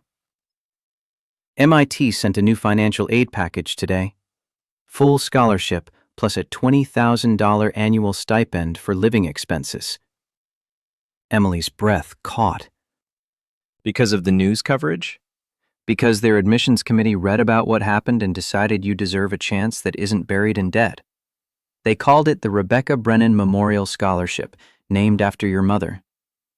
The tears came then, the kind that Marcus had learned to recognize as grief mixed with gratitude, the complicated emotional mathematics of teenagers who were navigating loss and hope simultaneously. Mom would have loved MIT. She would have loved you getting there. The federal courthouse in downtown Dayton was a brutalist concrete structure from the 1970s, designed in an era when government buildings were meant to intimidate rather than welcome. Victoria's arraignment happened on a Friday afternoon, the courtroom packed with reporters, Sterling employees, and curiosity seekers who wanted to watch a CEO answer to charges that carried a maximum sentence of 20 years. The magistrate judge was a woman in her 60s who had been appointed during the Obama administration and had a reputation for being unmoved by wealth or status. She read the charges with the kind of precision that suggested she had already formed opinions about people who sabotaged military equipment. "Ms. Sterling, you're charged with 1 count of conspiracy to commit sabotage, 2 counts of wire fraud, and 1 count of obstruction of justice. How do you plead?" Adrian stood beside Victoria, whispering something that made her client's jaw tighten. Then Victoria's voice, stripped of the executive polish that usually armored it. "Not guilty." The prosecution requested no bail, arguing that Victoria had the resources to flee and the motivation to interfere with witnesses. Adrian argued that her client was a respected business owner with deep community ties and no criminal history. The judge's decision was swift. Bail is set at $500,000, cash or bond. Defendant will surrender passport and submit to electronic monitoring. Trial date to be set within 60 days per Speedy Trial Act. Next, Victoria was led out through a side door, avoiding the cameras that had captured her arrival. The bail bondsman's office was 2 blocks away, a dingy storefront that smelled like cigarette smoke and desperation. By 1800 hours, she was released with an ankle monitor that would track her every movement, a technological leash that represented how far she had fallen. The Sterling Aerospace Board of Directors convened an emergency meeting 72 hours after Victoria's arrest. The motion to remove her as CEO passed unanimously, with General Harding abstaining via the video conference link he refused to terminate despite having no formal role in the company anymore. The interim CEO was promoted from VP of Operations, a man named Richard Chen, who had spent 30 years building aircraft and had no patience for executives who thought engineering was just expensive math. His first action was calling Marcus Brennan. The call came on a Tuesday morning while Marcus was at the Fairborn Public Library, researching expert witness opportunities in patent litigation cases. Sarah Mitchell had been right. Engineers with his credentials could make serious money testifying about intellectual property disputes. Mr. Brennan, this is Richard Chen. We haven't met, but I've been following your situation closely. Marcus saved his research and closed the laptop, stepping outside to the parking lot where the conversation wouldn't disturb other library patrons. What can I do for you, Mr. Chen? I'd like to offer you a consulting contract. Sterling needs to rebuild credibility with the Air Force, and the best way to do that is by having the actual engineer behind Pegasus lead the final testing and certification. I'm not interested in working for Sterling. I understand, but I'm not offering employment. I'm offering a 6-month consulting contract at $500 per hour, 40 hours per week. That's roughly $500,000, enough to cover your daughter's education and provide a buffer while you figure out your next move. The number sat between them, impossible and necessary. Why would you pay me that? Because it's what you're worth. Because Sterling owes you, and because the Air Force won't trust the Pegasus engine unless your name is attached to the final certification. This isn't charity. It's enlightened self-interest. Marcus watched a mother loading groceries into a minivan, her toddler struggling with a car seat buckle. Ordinary life, the kind that continued regardless of patent disputes and federal arrests. I'll need it in writing, and I want final approval authority on all technical decisions related to Pegasus. Done. I'll have the contract to your attorney by end of business today. The call ended. Marcus stood in the parking lot, feeling the September sun on his face, and allowed himself to believe that maybe the fight was actually over. The USPTO patent review concluded 3 weeks after Victoria's arrest, the investigation accelerated by the criminal proceedings that had made Sterling Aerospace's fraud a matter of public record. The examiner's report was 37 pages of technical analysis, legal citations, and a conclusion that was unambiguous. Based on review of submitted documentation, testimony, and examination of physical evidence, this office finds that patent application 11247-893 was filed with false inventor attribution. The application is hereby invalidated. A corrected application listing Marcus J. Brennan as sole inventor will be processed with expedited review. The corrected patent was issued on October 15th, 4 days before Emily left for MIT. The official document arrived via certified mail, government letterhead, and embossed seals that made it look like something from a different century. Marcus opened it at the kitchen table while Emily packed boxes in her bedroom, her entire life condensed into luggage that would fit in the F-150's truck bed. Patent number 11247893-A. Title: Advanced Turbofan Engine with Optimized Blade Geometry and Composite Housing. Inventor: Marcus J. Brennan. His name, his work, finally recognized by the system he had trusted to protect people who created value instead of those who stole it. Emily emerged from her bedroom carrying a framed photograph of Rebecca, the one that had sat on her nightstand since she was 7. "We should get going soon. Boston's a 12-hour drive." Marcus folded the patent carefully, sliding it into a folder that contained other important documents: Emily's birth certificate, Rebecca's death certificate, the divorce papers that had started this entire nightmare. "Give me 5 minutes. There's something I need to do first." He drove to the storage unit in Fairborn, the place where he had kept the documentation that proved Victoria had lied. The boxes were still there. 7 volumes of notebooks and test results that he would never need again. He loaded them into the truck bed, then drove to Sterling Aerospace. The security guard at the gate recognized him, waving him through without checking credentials. Marcus parked outside the main office and carried the boxes inside, stacking them on the receptionist's desk. These belonged to Sterling. Engineering files from the Pegasus development. Mr. Chen might want them for the Air Force certification. The receptionist, the same woman who had watched Victoria's arrest, smiled with genuine warmth. "I heard about the patent. Congratulations. You deserved that. I just wanted my name on my work. That's more than most people get." Marcus left the boxes and walked out, feeling lighter than he had in months. The past could stay at Sterling. He was driving his daughter to her future. The road to Boston was long enough for conversation and silence in equal measure. They stopped at a rest area in Pennsylvania for bad coffee and sandwiches wrapped in plastic. They drove through New York in darkness, the city lights a blur of ambition and noise that neither of them wanted. They reached Cambridge as the sun rose over the Charles River, turning the water into hammered gold. Mattee's campus was everything Emily had imagined, and nothing she was prepared for. Buildings that looked like the future had already arrived. Students who moved with the confidence of people who knew they belonged.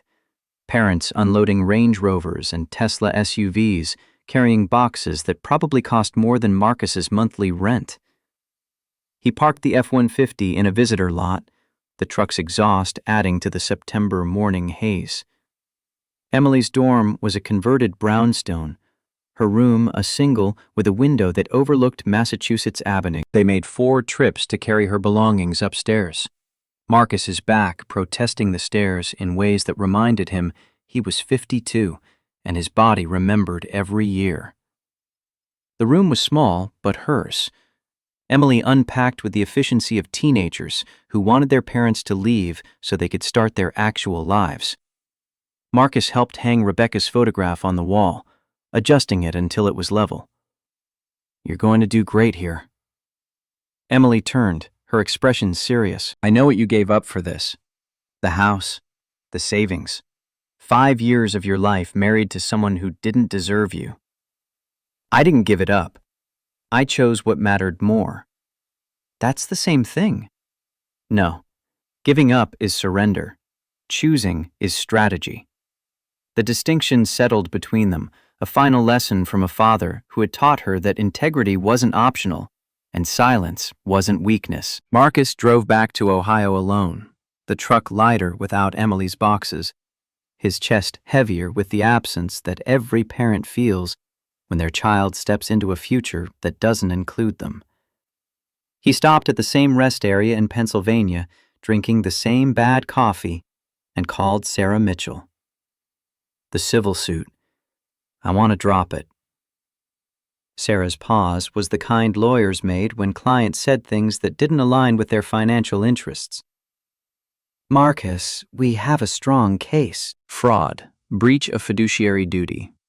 You could be awarded 7 figures in damages. I have the patent. I have the consulting contract. I have Emily at MIT. That's enough. Sterling owes you for what they put you through. Victoria's going to prison. The company is under new management. Continuing the suit just drags it out, keeps me tied to something I want to be free from. Sarah's sigh carried through the phone, the sound of lawyers recognizing when their clients had made decisions that logic couldn't reverse. I'll file a motion to dismiss. But Marcus, you're allowed to want compensation for what you lost. I lost a marriage to someone who didn't love me. I lost money I can replace. I lost time I would have wasted anyway. What I gained was worth more. What did you gain? The knowledge that when it mattered, I chose correctly. The trial of Victoria Sterling began on a Monday in January, winter pressing against the courthouse windows with a kind of Ohio cold that made people question why they lived anywhere that required wind chill calculations. Marcus sat in the gallery, subpoenaed as a witness for the prosecution, watching jury selection with the detached interest of someone whose outcome was already determined. The prosecution's case was overwhelming. Derek Chen testified for 3 hours, walking through phone calls and text messages that showed Victoria explicitly ordering sabotage. Financial records traced the $50,000 payment. Security footage showed Chen entering Hangar 7 with equipment he had no legitimate reason to possess.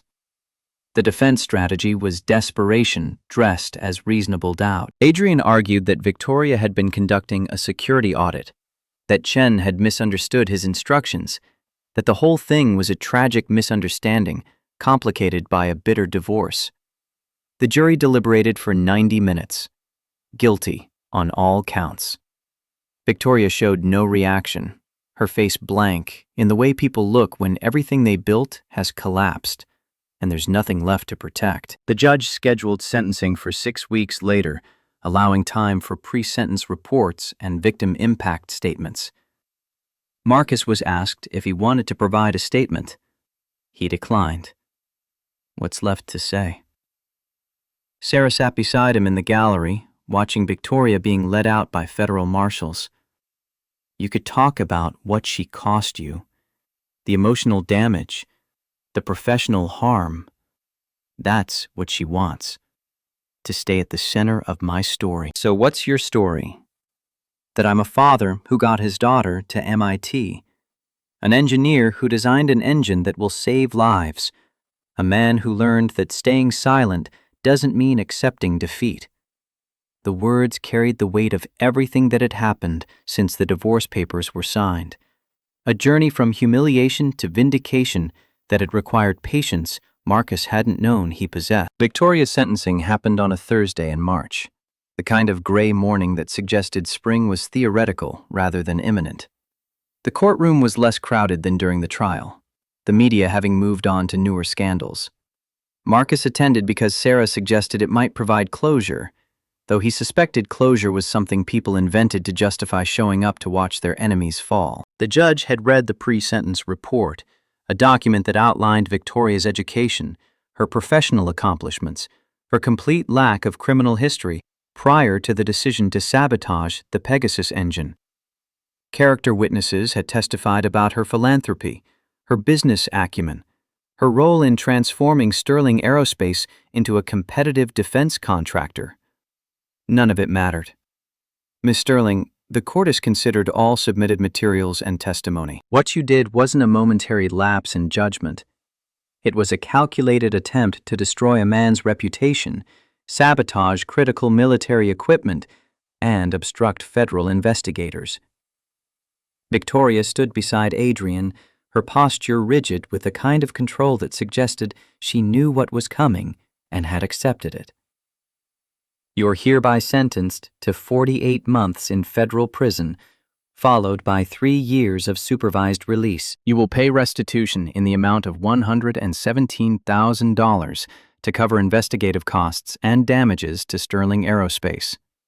You will forfeit all assets obtained through fraudulent activity, including the patent filing fees and associated legal costs. The gavel came down. Victoria was led away.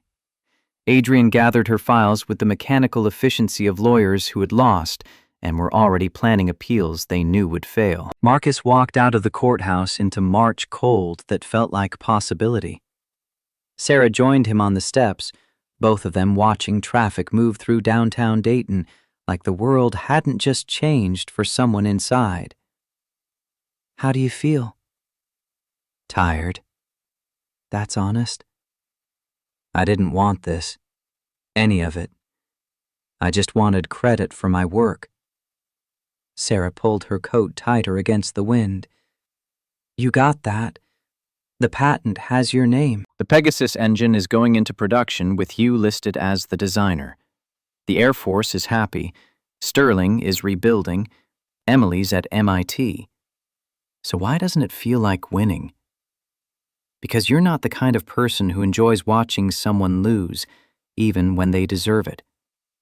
Marcus thought about Victoria in handcuffs, about the empire she had inherited and destroyed through arrogance and theft. He thought about General Harding, who had resigned from every board position and disappeared into consulting work that kept him far from the defense industry.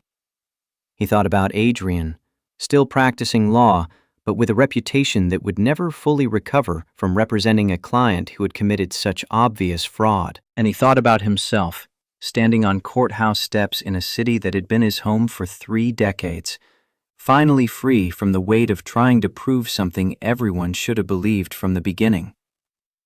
"I want to go home." Sarah nodded. "Then go home, Marcus. You earned it." The apartment in Fairborn felt too quiet without Emily. Marcus had known it would, had prepared for the silence by developing routines that filled hours without requiring another person. Morning runs, volunteering at the VFW, consulting work for Sterling that mostly involved reviewing test data and signing off on modifications he had designed years earlier. The money was good, better than good. The consulting contract had generated enough income to fully fund Emily's education, pay off the F-150's repairs, and start a savings account that might someday become a down payment on a house that wasn't full of memories about Victoria. Spring arrived in increments, the kind of seasonal shift that Ohio specialized in. 2 days of warmth followed by a week of cold, as if the state couldn't commit to anything, including weather. Marcus watched the trees outside his apartment window cycle through budding, the greens so bright it looked artificial against the gray sky. Emily called on Sundays, her voice carrying the exhaustion of someone drowning in problem sets and lab reports. She was thriving in the way that involved regular panic about exams and occasional questioning of whether she belonged among people who had attended elite prep schools. You belong there because you earned it, not because of who your parents knew or how much money they donated. Easy for you to say. You're not the one taking differential equations from a professor who thinks failure builds character. Failure does build character, but so does success. You'll be fine. The calls usually lasted 20 minutes, enough time for Emily to download her week and for Marcus to provide the kind of parental reassurance that mostly involved listening and occasionally suggesting she sleep more than 4 hours per night. After they hung up, Marcus would sit with his coffee and Rebecca's photograph, the one he kept on the bookshelf next to the patent certificate. She would have been 50 this year, would have loved watching Emily navigate MIT, would have known exactly what to say to Victoria if they had ever met. You would have seen through her immediately. The photograph didn't answer, but Marcus felt the presence of something that wasn't quite memory and wasn't quite imagination. The sense that Rebecca was still part of their story, still shaping the man he was and the father he tried to be. The Air Force certification of the Pegasus engine happened in May, conducted at Edwards Air Force Base in California, where test pilots pushed prototypes to their operational limits and documented everything with the kind of precision that separated theoretical engineering from actual aircraft. Marcus flew out on a commercial flight, the first time in 30 years he had been on an airplane as a passenger, rather than the person who designed the engines keeping it aloft. The test pilot was a major named Sarah Kincaid, a woman who had logged 4,000 hours in military aircraft, and had the kind of confidence that came from repeatedly trusting her life to machines that occasionally failed. She shook Marcus's hand with a grip that suggested she could probably fly the plane manually if the engines quit. Your design is impressive on paper. Let's see if it works at Mach 0.9. The test run lasted 47 minutes, the Pegasus engine performing exactly as Marcus had calculated 4 years earlier. Fuel efficiency met specifications. Noise levels were 53% quieter than current generation engines. Thrust-to-weight ratio exceeded requirements. Major Kincaid landed the test aircraft and climbed out with a smile that Marcus recognized as the expression pilots wore when they'd just flown something extraordinary. That engine is a dream. Smooth, powerful, quiet. I've flown everything the Air Force has, and this is the best turbofan I've ever experienced. The Air Force Procurement Office issued final approval 2 weeks later. Sterling Aerospace received a contract to manufacture 60 Pegasus engines over the next 5 years, with options for an additional 40 if performance remained consistent. The total value was $3.2 billion. Richard Chen called Marcus personally to share the news. We couldn't have done this without you. I know that sounds like corporate nonsense, but it's true. The Air Force trusted this engine because your name was on it. I just designed it. You built it. And you stayed in the fight when most people would have walked away. That matters. Marcus hung up and looked out his apartment window at Fairborn, at the ordinary Ohio town that had been his home through marriage and widowhood, through triumph and betrayal, through losing everything and finding out what was actually worth keeping. His phone buzzed. Emily, texting instead of calling. Dad, I got a summer internship at Boeing, Propulsion Engineering Division. They said they wanted to work with someone who came from the Brennan School of Design. Marcus typed back, Your mom would be proud. I'm proud. The response was immediate. Love you. Call Sunday? Always. The VFW fundraiser committee presented Marcus with a check on a Saturday in June, the total climbing to $42,000 through donations that had continued even after Emily's MIT costs were covered. Commander Peterson handed over the oversized ceremonial check in front of 70 veterans who had shown up to a potluck dinner that smelled like casseroles and cheap beer. This is more than we raised.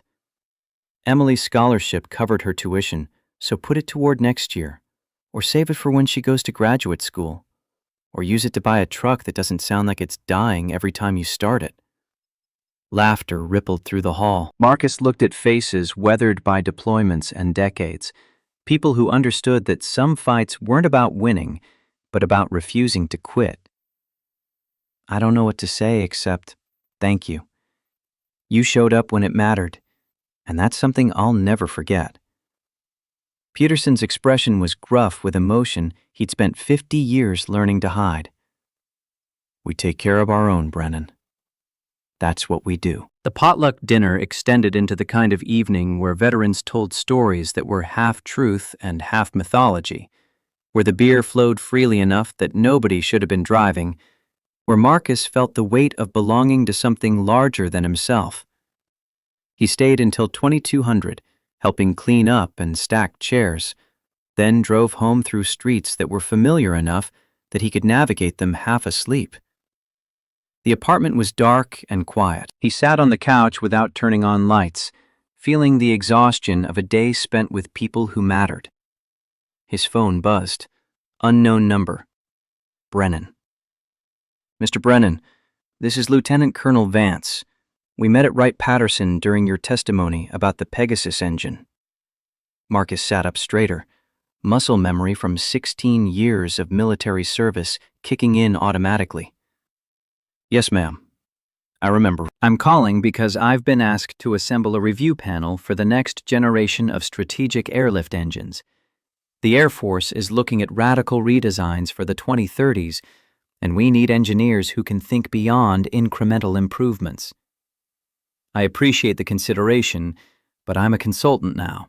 I don't do full-time positions. This wouldn't be full-time.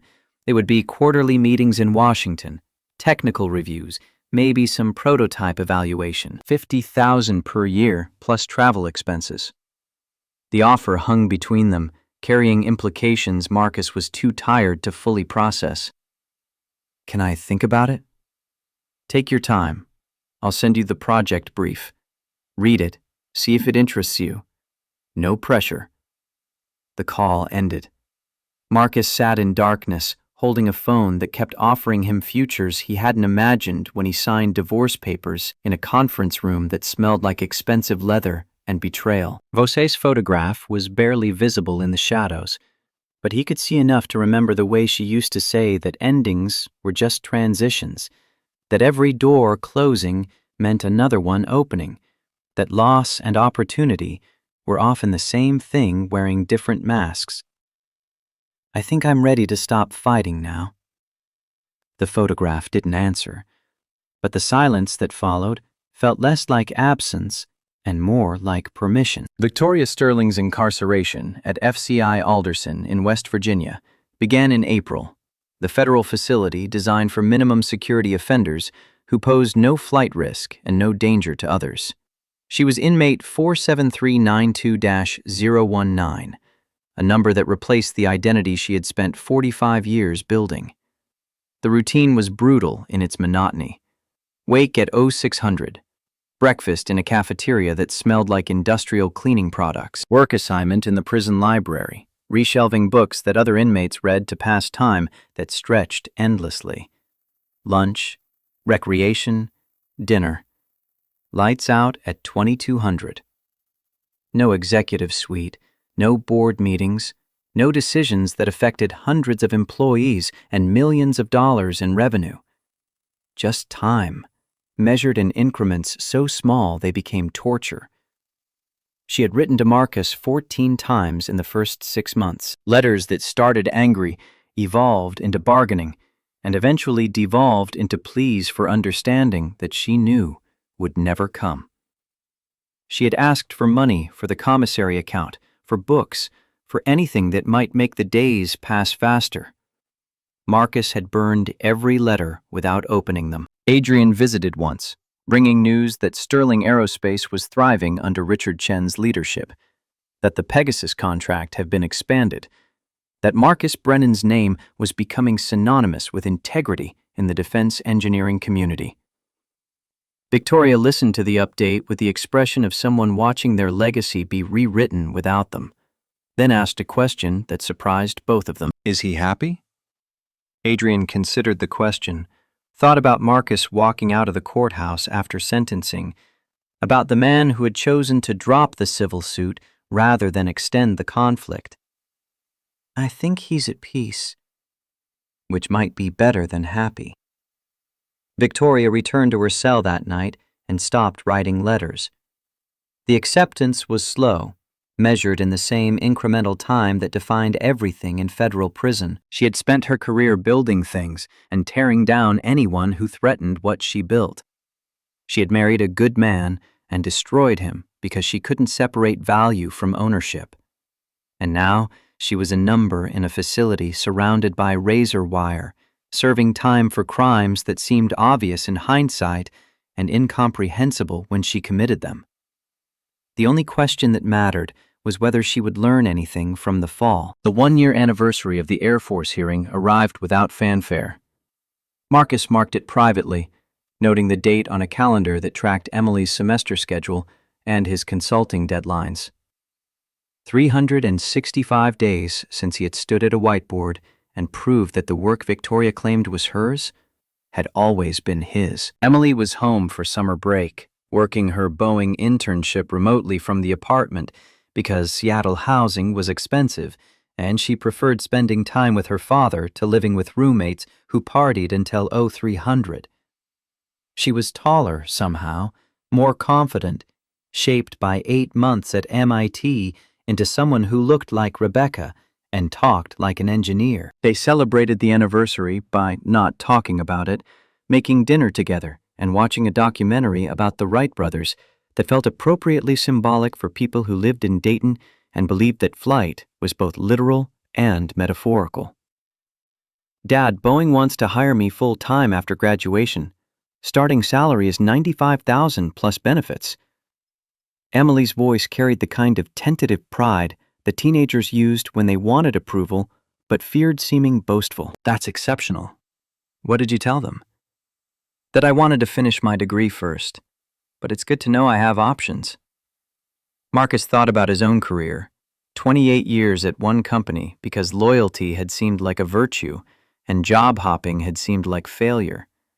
Emily's generation understood what he was learning too late, that loyalty only mattered when it was reciprocal. Always have options. Companies are loyal to their bottom line. You should be loyal to your future. Is that what you learned from Victoria? I learned a lot of things from Victoria. Most of them were painful. But yeah, that was one of the lessons. Emily pulled her knees to her chest, a gesture from childhood that meant she was processing something complicated. "Do you ever regret marrying her?" The question deserved honesty. "I regret trusting her with more than she deserved. But if I hadn't married her, I wouldn't have learned what I'm capable of when everything gets stripped away." "So no, I don't regret it. I just wish it had cost less." "Did it cost too much?" Marcus looked at his daughter, brilliant and kind, navigating MIT and Boeing internships with the same determination Rebecca had shown fighting cancer until the biology became impossible. "You're at MIT on a full scholarship. I have work I believe in. Victoria's in prison. The Pegasus engine is saving lives." No, it didn't cost too much. The documentary continued, showing grainy footage of the first flight at Kitty Hawk, a moment that lasted 12 seconds and changed human history. Marcus wondered if the Wright brothers had known they were beginning something that would lead to jet engines and stealth aircraft and engineers like himself who spent careers making flight safer. Probably, they just wanted to fly. The letter arrived on a Tuesday in September. Official government letterhead from the Defense Contract Management Agency. Marcus opened it standing at his mailbox, the Ohio heat making the paper stick to his fingers. "Dear Mr. Brennan, in recognition of your significant contributions to military aviation propulsion systems, and in acknowledgement of the circumstances surrounding patent 11247-893A, the DCMA has authorized a special recognition award in the amount of $50,000. This award is granted pursuant to 10 U.S.C. Section 2374, which allows for monetary recognition of individuals who make exceptional contributions to defense technology development despite personal hardship." The coincidence was almost poetic. $50,000, the exact amount Victoria had paid Derek Chen to sabotage the Pegasus engine, the same amount Kyle Novak had been offered to destroy Marcus's reputation. Asset forfeiture had seized Victoria's payment to Chen. The DCMA award was separate, independent, arrived through channels that had nothing to do with criminal proceedings. But the symmetry felt intentional, like the universe was balancing accounts with mathematical precision. Marcus called Sarah Mitchell, who had handled the legal aspects of his consulting contract and had become something close to a friend in the way that people do when they navigate crises together. "Did you know about this, the DCMA award? I might have submitted some paperwork on your behalf. Hypothetically. Sarah. You deserved recognition. The Air Force got an engine that performs better than anything in their current fleet. You got your name on a patent and a consulting contract. But you never got compensated for the years Victoria stole, for the emotional damage, for having to fight for credit you should have received automatically. So you applied for an award. I made a case that your contributions to national defense warranted recognition. The DCMA agreed. Cash the check, Marcus." He deposited the check the next day, watching his savings account balance climb to a number that would have seemed impossible 2 years earlier. The money sat there, possibility waiting to be transformed into decisions. Emily texted that evening. Boeing increased their offer, $110,000 starting salary. Marcus typed back, "Take it. but finish MIT first. The response was immediate. Obviously, I'm not dropping out when I'm this close to graduating. He smiled at his phone, at the daughter who had inherited Rebecca's determination and his own stubborn belief that finishing what you started mattered more than shortcuts. The $50,000 from the DCMA could fund a lot of things: a down payment on a house, investment in retirement accounts that were embarrassingly underfunded for a man approaching 53, a safety net for the inevitable moment when consulting work dried up and he needed to figure out what came next. Or it could become something else entirely. Marcus pulled up the VFW fundraiser committee's contact information and started typing an email. The VFW Scholarship Fund was established in November, funded with the DCMA award and administered by a committee that Commander Peterson assembled from veterans who understood what it meant to fight for opportunities that shouldn't require fighting. The criteria were simple: children of veterans who demonstrated academic excellence and financial need. The award amount was $10,000 per year, renewable for 4 years. 5 students would receive funding annually. The announcement was made at the Thanksgiving potluck, the hall packed with veterans and their families, the smell of turkey competing with the usual scent of beer and nostalgia. Peterson read the details while Marcus stood in the back, uncomfortable with attention he hadn't sought. This scholarship exists because Marcus Brennan decided that going through hell should mean something beyond his own recovery. It exists because he believes other veterans' kids deserve the same chance Emily got. Applause filled the hall. Marcus felt heat creep up his neck, the familiar discomfort of recognition he didn't know how to process. Emily stood beside him, home from MIT for the holiday, her hand on his arm. "You're ridiculous. You know that, right?" "I'm just paying it forward." "You're giving away $50,000. I'm investing it in people who need it. There's a difference." The first scholarship recipient was a 17-year-old girl whose father had been killed in Iraq, whose mother worked 2 jobs to keep their family housed. She was going to Ohio State to study engineering, following a path that Marcus recognized as the one Rebecca had wanted to walk before cancer rewrote her story. The girl approached Marcus after the announcement, her eyes red from crying. "Thank you.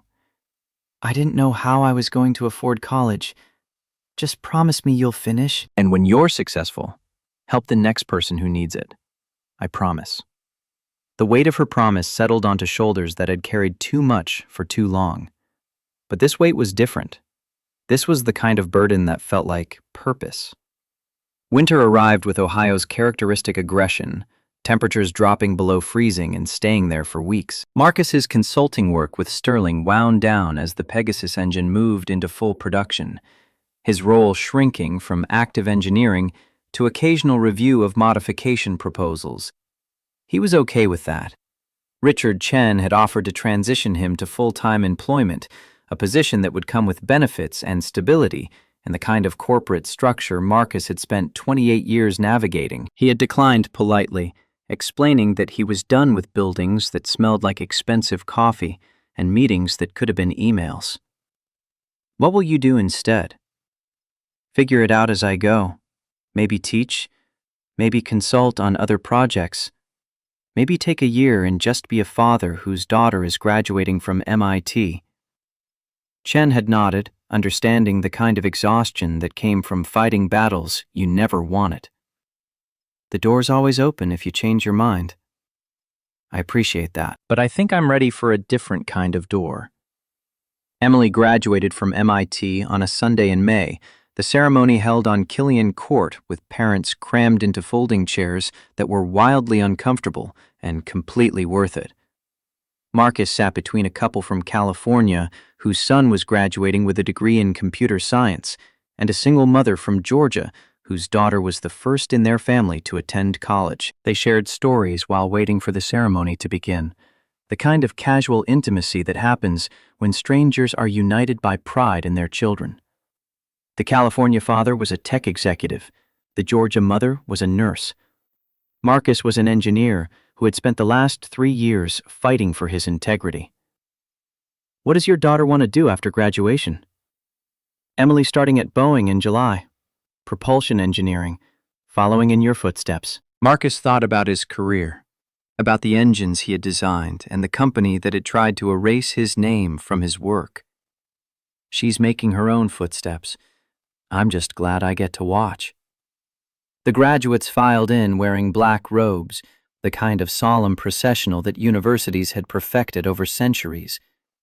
Emily was somewhere in the middle of the line, her mortar board slightly crooked, her expression oscillating between pride and terror at the future that was starting in 6 weeks. The commencement speaker was a Nobel Prize-winning physicist who talked about failure and persistence, about how the most important discoveries came from people who refused to quit when the obvious path forward disappeared. Marcus listened with half attention, more focused on watching Emily scan the crowd until she found him, and smiled. Rebecca should be here. The thought arrived without warning, sharp with grief that time had muted but never eliminated. She should be watching her daughter graduate from MIT, should be planning celebration dinners and offering advice about navigating Boeing's corporate culture, should be alive. But she wasn't. And Marcus had learned that honoring her memory meant continuing forward rather than staying frozen in loss. Emily's name was called. She walked across the stage, shook hands with the university president, accepted a diploma that represented 4 years of problem sets and lab reports and panic attacks about differential equations. The California couple applauded for her like she was their own daughter. The Georgia mother whistled. Marcus just watched, feeling something in his chest that wasn't quite grief and wasn't quite joy, but existed somewhere between them. She had made it. They had made it. The celebration dinner was at a restaurant near campus, expensive enough that Marcus felt guilty about the bill, but not guilty enough to choose somewhere cheaper. Emily ordered wine despite being underage, the waiter not checking ID because this was Massachusetts, and MIT graduates were presumed to have earned drinking rights. To surviving MIT, Marcus raised his water glass. To thriving at MIT, there's a difference. Fair point. To thriving, then. They clinked glasses, the sound delicate against the background noise of other families celebrating other graduates. Emily set down her wine and studied her father with the kind of assessment that meant she was about to ask something serious. Are you happy, Dad? The question was larger than it seemed. I'm at peace, which might be better. That's what someone told Victoria when she asked about you. Emily's voice was careful, the tone of someone revealing information they weren't supposed to have. How do you know what Victoria asked? MIT has a pretty good library. Prison correspondence is public record if you know where to look. She wrote you 14 letters. You never responded. Marcus felt old anger stir, then settle back into dormancy. There was nothing she could say that would change what happened. She asked if you were happy. Adrian told her you were at peace. And that bothered you? Emily swirled wine in her glass, watching the liquid catch the candlelight. I just wonder if peace is enough. If you're allowed to want more after everything you've been through. Marcus thought about the question, about the life he had built from wreckage, about mornings that no longer felt like endurance tests, and evenings that didn't require alcohol to become bearable. Peace is what I needed. Maybe someday I'll want more, but right now, watching you graduate from MIT, knowing the Pegasus engine is keeping pilots safe, having work that matters, and money to help other veterans' kids, that feels like more than enough, even without someone to share it with. The question hung between them, gentle but insistent. Your mother was irreplaceable. I'm not looking for a replacement. I didn't say replacement. I said someone. Someday, maybe. But not yet. Emily nodded, accepting the answer because she understood that grief had its own timeline, and pushing it served no purpose. Okay, but when you're ready, you're allowed to be happy, not just at peace. The drive back to Ohio took 12 hours, the reverse journey of the trip they had made 3 years earlier, with Emily's belongings packed in the F-150's truck bed. Now the truck carried her diploma, a box of textbooks she couldn't bear to sell, and photographs of friends she had promised to stay in touch with. They stopped at the same rest area in Pennsylvania, drinking the same bad coffee. The symmetry felt intentional, like they were completing a circle that had begun with fear and hope and was ending with accomplishment and possibility. You nervous about Boeing? Terrified. What if I'm not good enough? What if MIT was the easy part? MIT was definitely not the easy part, and you're good enough. You just have to trust that the people hiring you know what they're looking for. Did you feel that way when you started at Sterling? Marcus thought about his younger self, 24 and fresh out of the Air Force, believing that competence and loyalty would be rewarded in proportion to their value. I felt like I could design anything if someone gave me the chance. It took me a long time to learn that not everyone values the same things. What do you value? Work that matters, people who keep their promises, the chance to build something that lasts longer than I do. That's a good list. It's an honest list. They reached Fairborn as the sun set, the Ohio sky turning colors that Rebecca used to call God showing off. The apartment felt smaller with Emily's presence filling it again, the way adult children occupied space differently than teenagers. She would leave for Seattle in 6 weeks. The apartment would be quiet again. Marcus would figure out what came next, would navigate the space between peace and happiness, would continue building a life that honored everything he had lost and everything he had gained. But for now, he made dinner while Emily unpacked, and the silence was comfortable rather than empty. Some victories weren't about defeating enemies. They were about surviving long enough to see your daughter graduate from MIT, to have work that mattered, to understand that integrity wasn't a cost you paid, it was the foundation everything else was built on. And Marcus Brennan, 53 years old and finally at peace, had built something worth keeping.